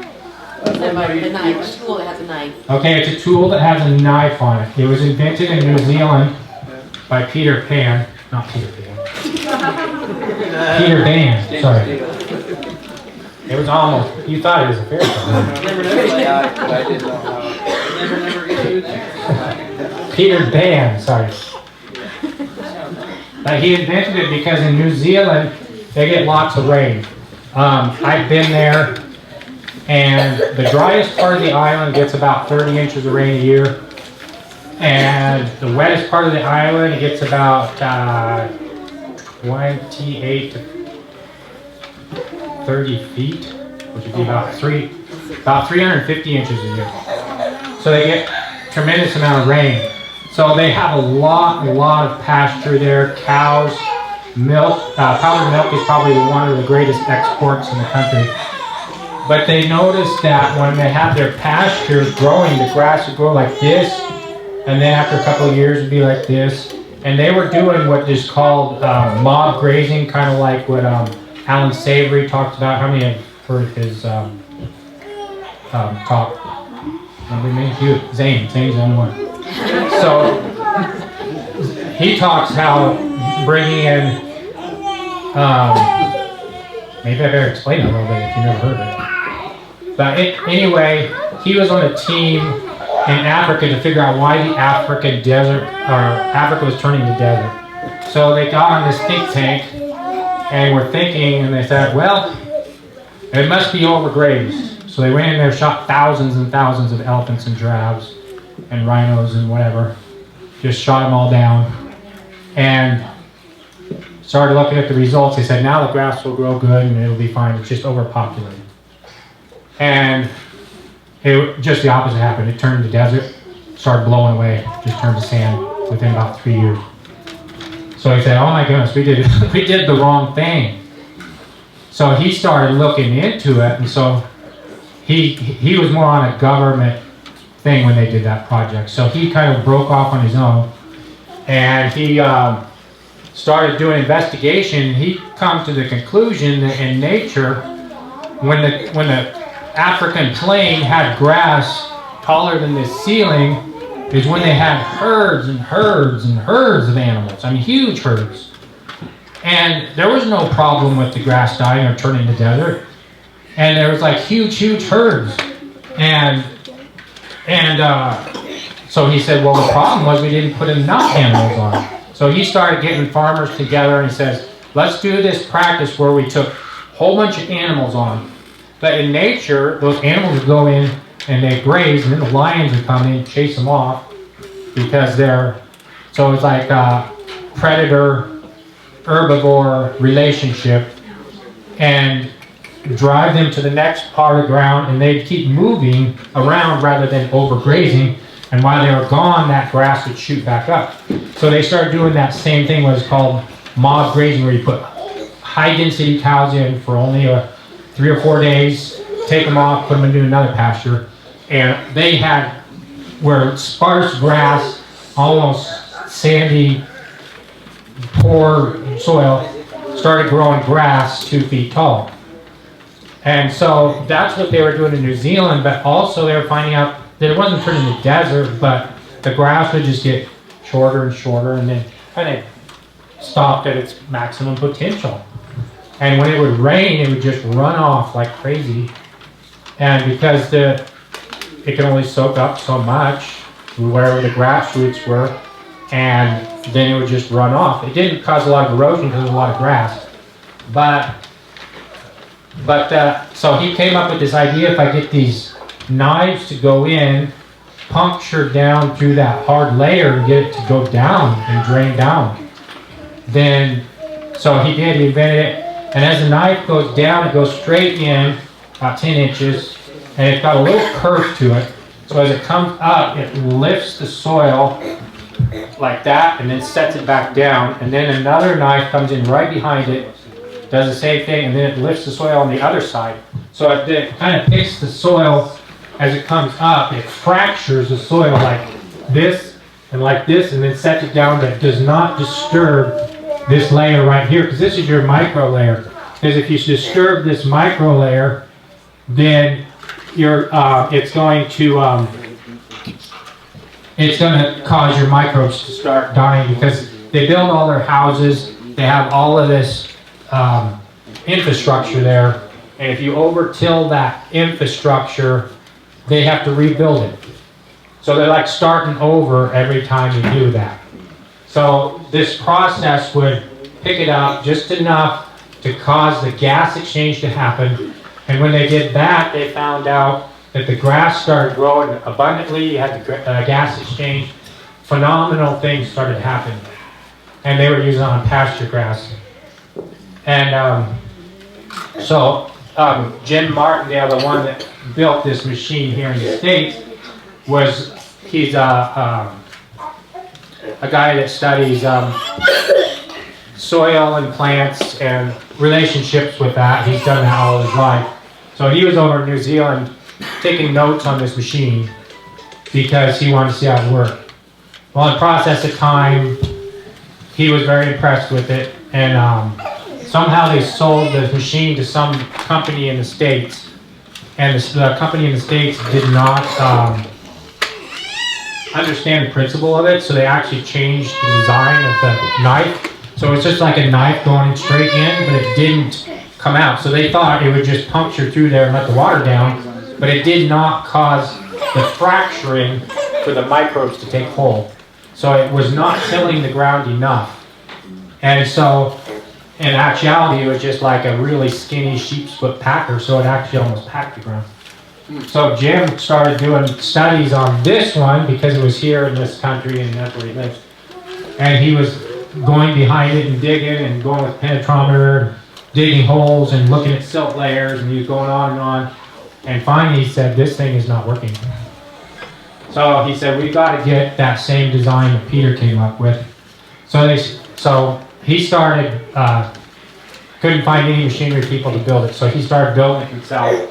Started building the machine, built the machine, and started doing trials, running the machine with phenomenal results. And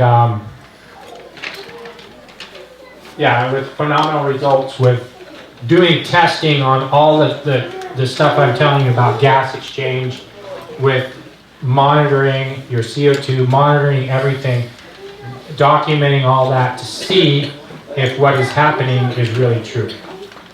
So, have you heard of the lunatic farmer? Well, The lunatic farmer. Joel Sal. Joel Sal. Oh, yeah. How he did that Poly Farms or whatever. What's he say? Polyphase Yeah, Polyphase polyphase farms. farms. Yeah. We watched that documentary. He talked about the regenerative farming, bringing the animals in and moving them. I guess. Yeah, a lot of these people, they've got good practice even out in Savory and all that, but I don't think they understand the gas exchange or the curse. Well, Was it maybe Jim not. Martindale that came up with that? Figured out the curse with it? Because he named his the Curse Buster. Yeah, he named his tool actually the Curse Buster because he started working with it and he didn't know what to call it. And I think his wife had a dream about it and she goes, well, just call it the Curse Buster because that's what it does. And he goes, hey, yeah, that's what it does. Breaks the curse. So it gives you the opportunity to move forward because the curse is broken, but that's not the silver bullet. It's not going to change anything. You have to get that micro rhizophagy going in the ground, that plant relationship, the gas exchange, all that needs to get going. That's when the change takes place. This is only a tool to get it started in an agricultural sense.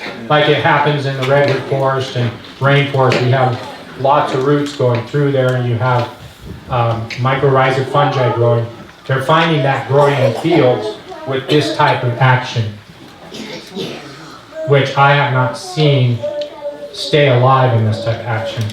And also, they're having, a lot of the guys that are using this always did cover cropping because with the silt layer, what you're doing is you're building up a root mass.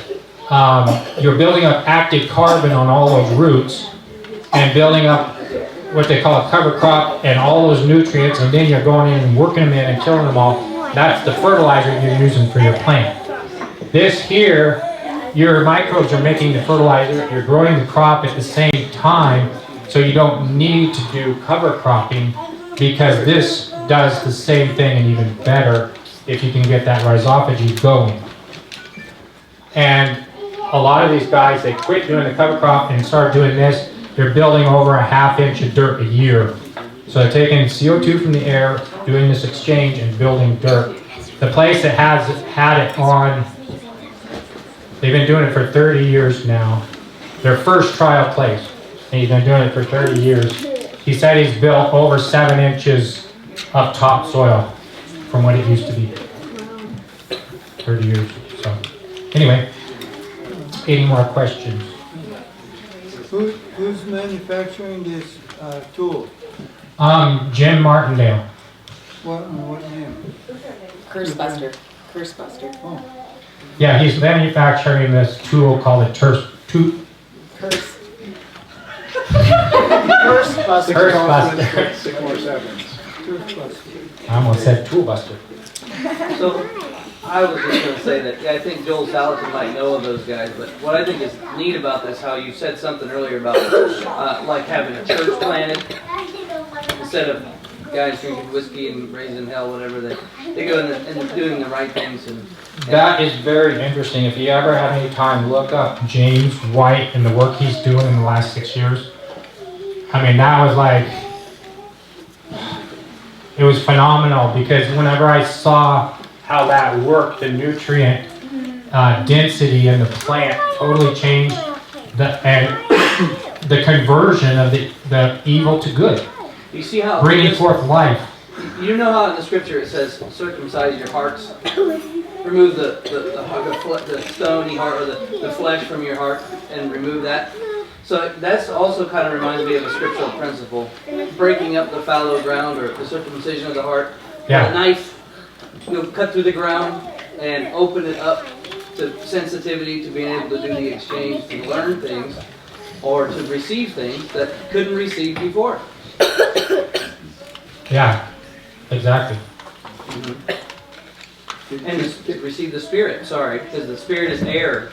The exchange of gases, Spirit. Anyway, go ahead. Well, all of that's in his law. I mean, it's all stuff we need to meditate on. And it's all awe-inspiring to me. I don't know if it is to you, but it is. Yeah. Yeah. 2 questions. One, is this something that has to be done every year?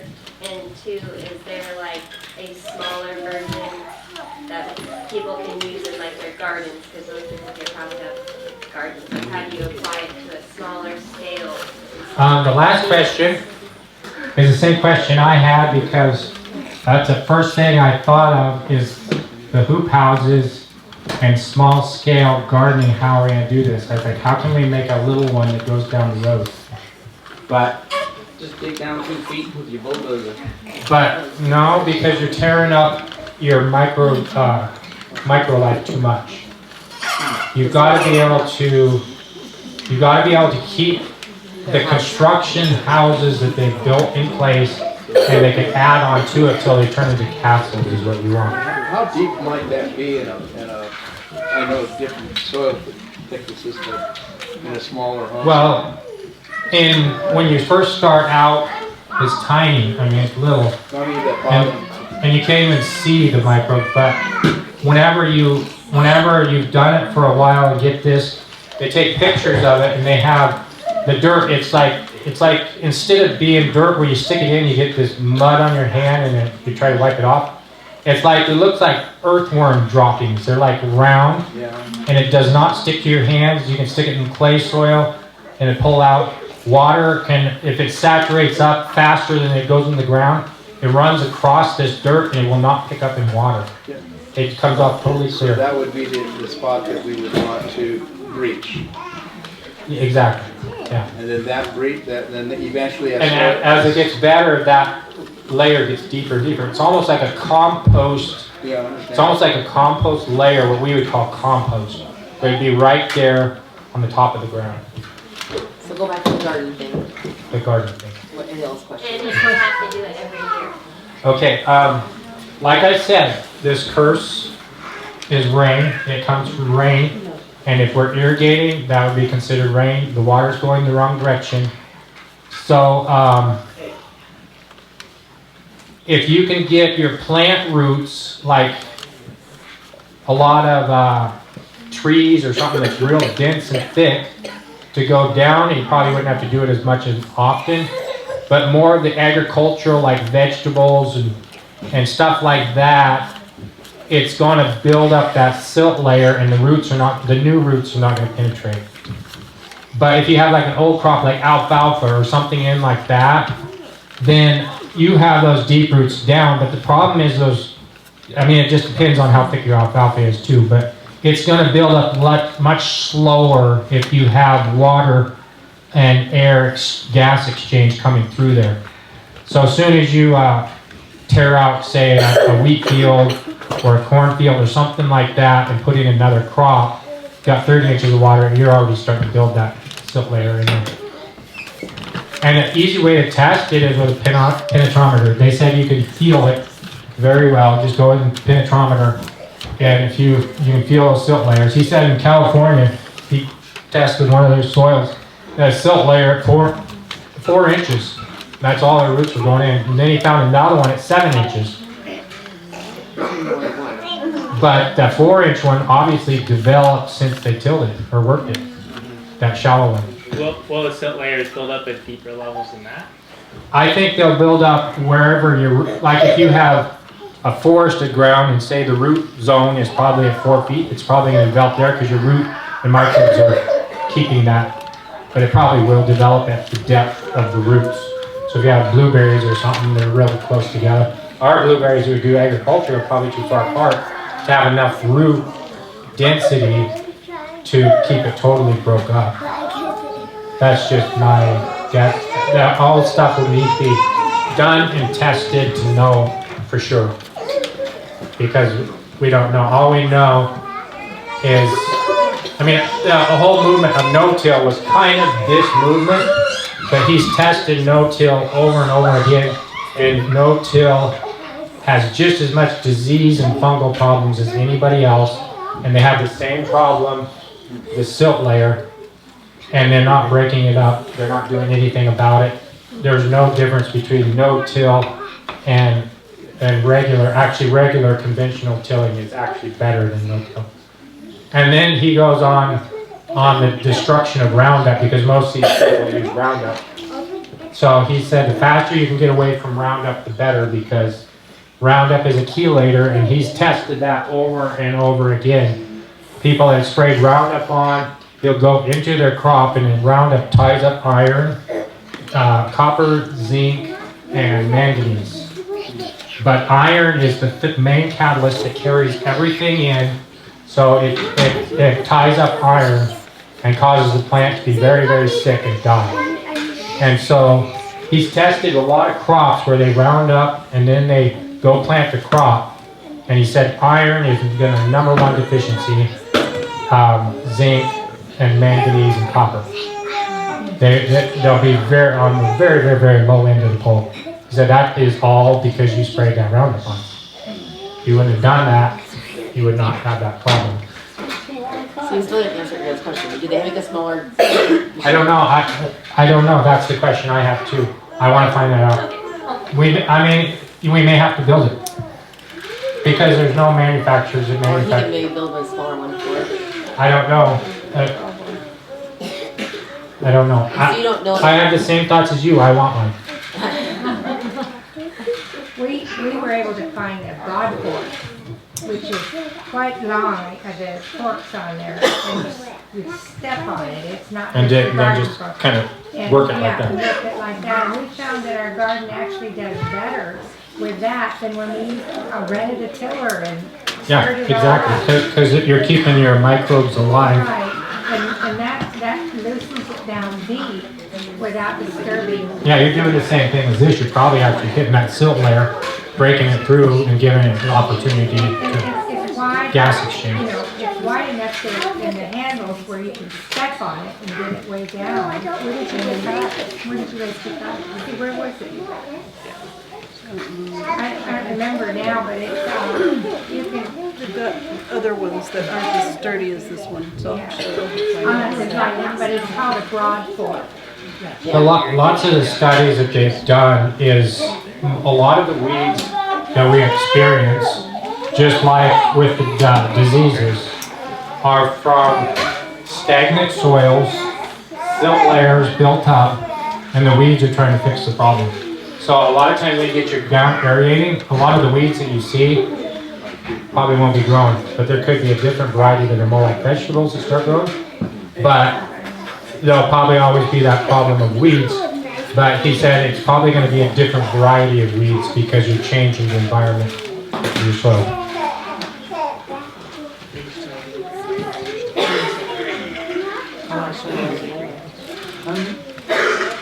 Oh, go ahead. I'm still wondering how I find out about this product. Do I look in the yellow pages under Ghostbusters? I can send you, anybody wants it, I can send you a link. Maybe you should do it on the church thing. Okay. But anyway, it gives, Cursebuster actually has their own link, and it gives all of their studies in the last 30 years and combines them up so you can see what they've been doing. So they have that where you can look it up. I mean, they got seminars and all types of stuff there. This is Jim Martindale right here. This is one of his talks he's giving. That's what we got. But he's the one that's doing the Curse Buster, so he actually looked up. So he has a family that builds it for him. They have a small shop, so they only can build so much because it's I think 2 brothers and a nephew working in it in a welding shop, building Lots of. You guys should be able to come up with your own. They have lots of information on this. This is the Curse Buster right here. I think you can do it. That doesn't hurt the There's top a knife. Yeah. What it does is it opens up the soil, but it has like a harrow on the back, and that only goes like this deep, and it seals it up so your water don't do like this and keep going up into the air. And so it comes up right into your seed zone where your seeds are at. See the arrows there? You can change the direction of the arrows. That's smart. So the first ones are going deep, or front of the wheels? If you want to show them a short demonstration of it, look up summing up the basic of hydrology. On his website. Hydrologic smoothie. Summing up the basic of hydrology. It's probably, that would be kind of a short synopsis. You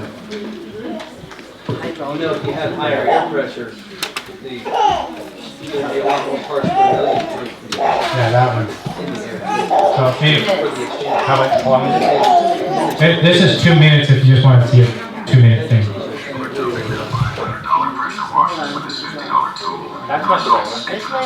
Skip. If you're experiencing more erosion than you want to see, if you're experiencing more fungal diseases in your crops, if you're experiencing unexplained problems that are stumping your consultant agronomist, maybe you want to take a look at making healthier soil. Jim Martindale at the Hawkeye Farm Show. We're going to spend just a couple of minutes telling you about the Curse Buster and what makes it so great. Soil changes with the advent of rain, and so we must deal with that, and frankly, doing no tillage doesn't deal with it. And so what we're talking about is a technology which addresses the anatomy of the curse of Genesis 8:21, which is the movement of silt particles and the occlusion of macropores so water perches and gases cannot exchange. This is the new version of the original New Zealand time created by Peter Mann. This is what we use on the Curse Buster machine, which has essentially replaced Gen-Till and the Smart Till with a much more aggressive 2-rank system. We have 2 ranks of this on the Curse Buster, and we have those because one tine is going to push to one side, and the tine behind it is going to push out of the same hole in the opposite direction. So all of that reduces density, and then we come with this rotary harrow behind it so that it penetrates the soil, and you can adjust it to go to different depths. Moving this and making different density changes here precipitates the ability to get more depth or less depth here. So So with that, you have basically the ability to percolate water down through the profile. We have the ability to infiltrate water, get gas exchange, and the other side benefit is really critical to the success of the tool, and that is that as the tine is pushing sideways, creating these fracture forces, the pore spaces get smaller. And as they shrink in size, they facilitate capillary water rising rapidly through the tine location. And with, of course, two sides being fractured, we have two straws for each one of these tine entry events. And this is bringing water up in the profile. Key function here, the rotary harrow is running to break the capillary straw. Making large pores, capillary water stops and doesn't leave the soil. And if you put seed there, you've got capillary water to produce uniform seed hydration, and bingo, uniform germination, uniform emergence, no more dwarf plants, no more barren stalks. Get the fabrication shop going next week. So anyway, I just wanted to share that with you because to me, this is how we can overcome evil with good. And people are going to be blessed by it. More health in our plants, soil, animals, all the way around. And we'll be overcomers because there are curses in this world. And if we're overcomers, we're not going to be affected by it. So. Did you want to show this again, though? Oh, yeah.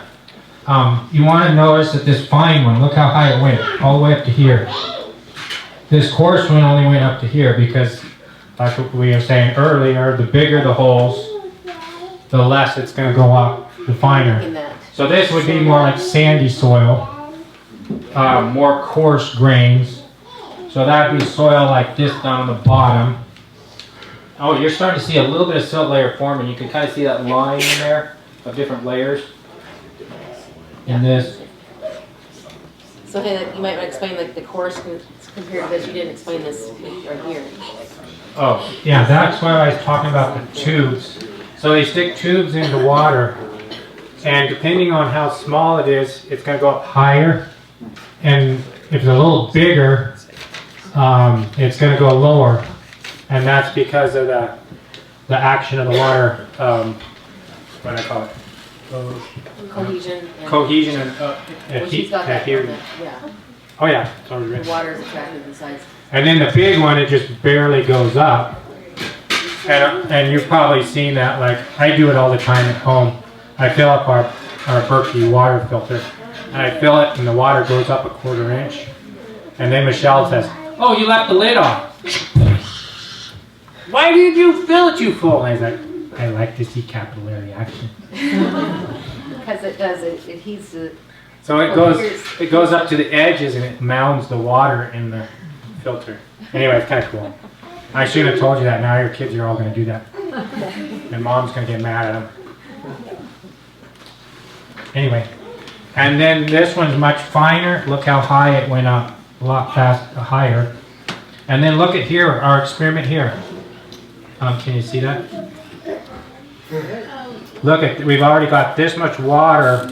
So if this was a plant, and we opened up the soil, this water is coming up here. We're dripping it into this container, but this would all be at the end of this cloth up here. Look how far that went up. Isn't that amazing? That's what the Brits do. They and if you have that silt layer, you can have a drought and sitting on a lake. And that's what we're experiencing all through the Midwest when they say we have this drought. And the people that were doing this, in 21, they had a serious drought. People that were doing this had bumper crops. They're having 250 bushel corn with no rain. So,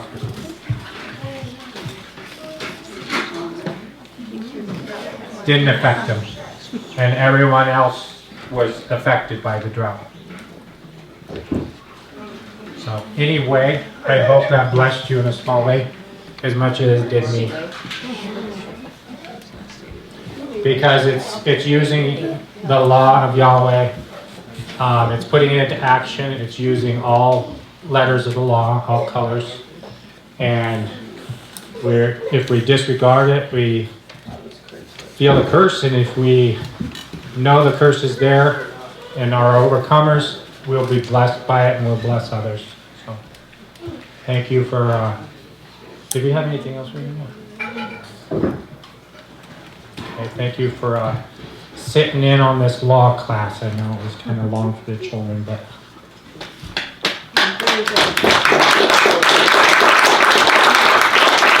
if any of the children want to do a law class with the regular law people in the world, you'd probably have to go to college for 4 years, and then you'd only be one little spectrum of one of the letters. This year, I believe in 2 hours, a child can understand this. That's how simple Yahweh's law is. It's very basic. And the more basic you keep it, the easier it is to understand. And I don't know, it's just It's that verse that says something about the simplicity confounds the mighty. There's a verse in the Bible somewhere there. And it gets rid of hospitals, it gets rid of diseases and all types of stuff. It's just phenomenal. Okay, well thank you for listening. Oh, we'll close in prayer. Yahweh, I want to thank you for this day. I want to thank you for each one of these minds that were so eager to listen. I pray that we meditate upon your law each day and night, and we pray that we could put it to action to be a blessing to you and others, and that your kingdom will come on earth as it is in heaven. Pray that you bless our fellowship and our time, bless those that came to feast, and bless those that are leaving. Pray that you bless this meal that we have prepared for us, and our fellowship during the meal. We ask all these things in Yeshua's name. Amen.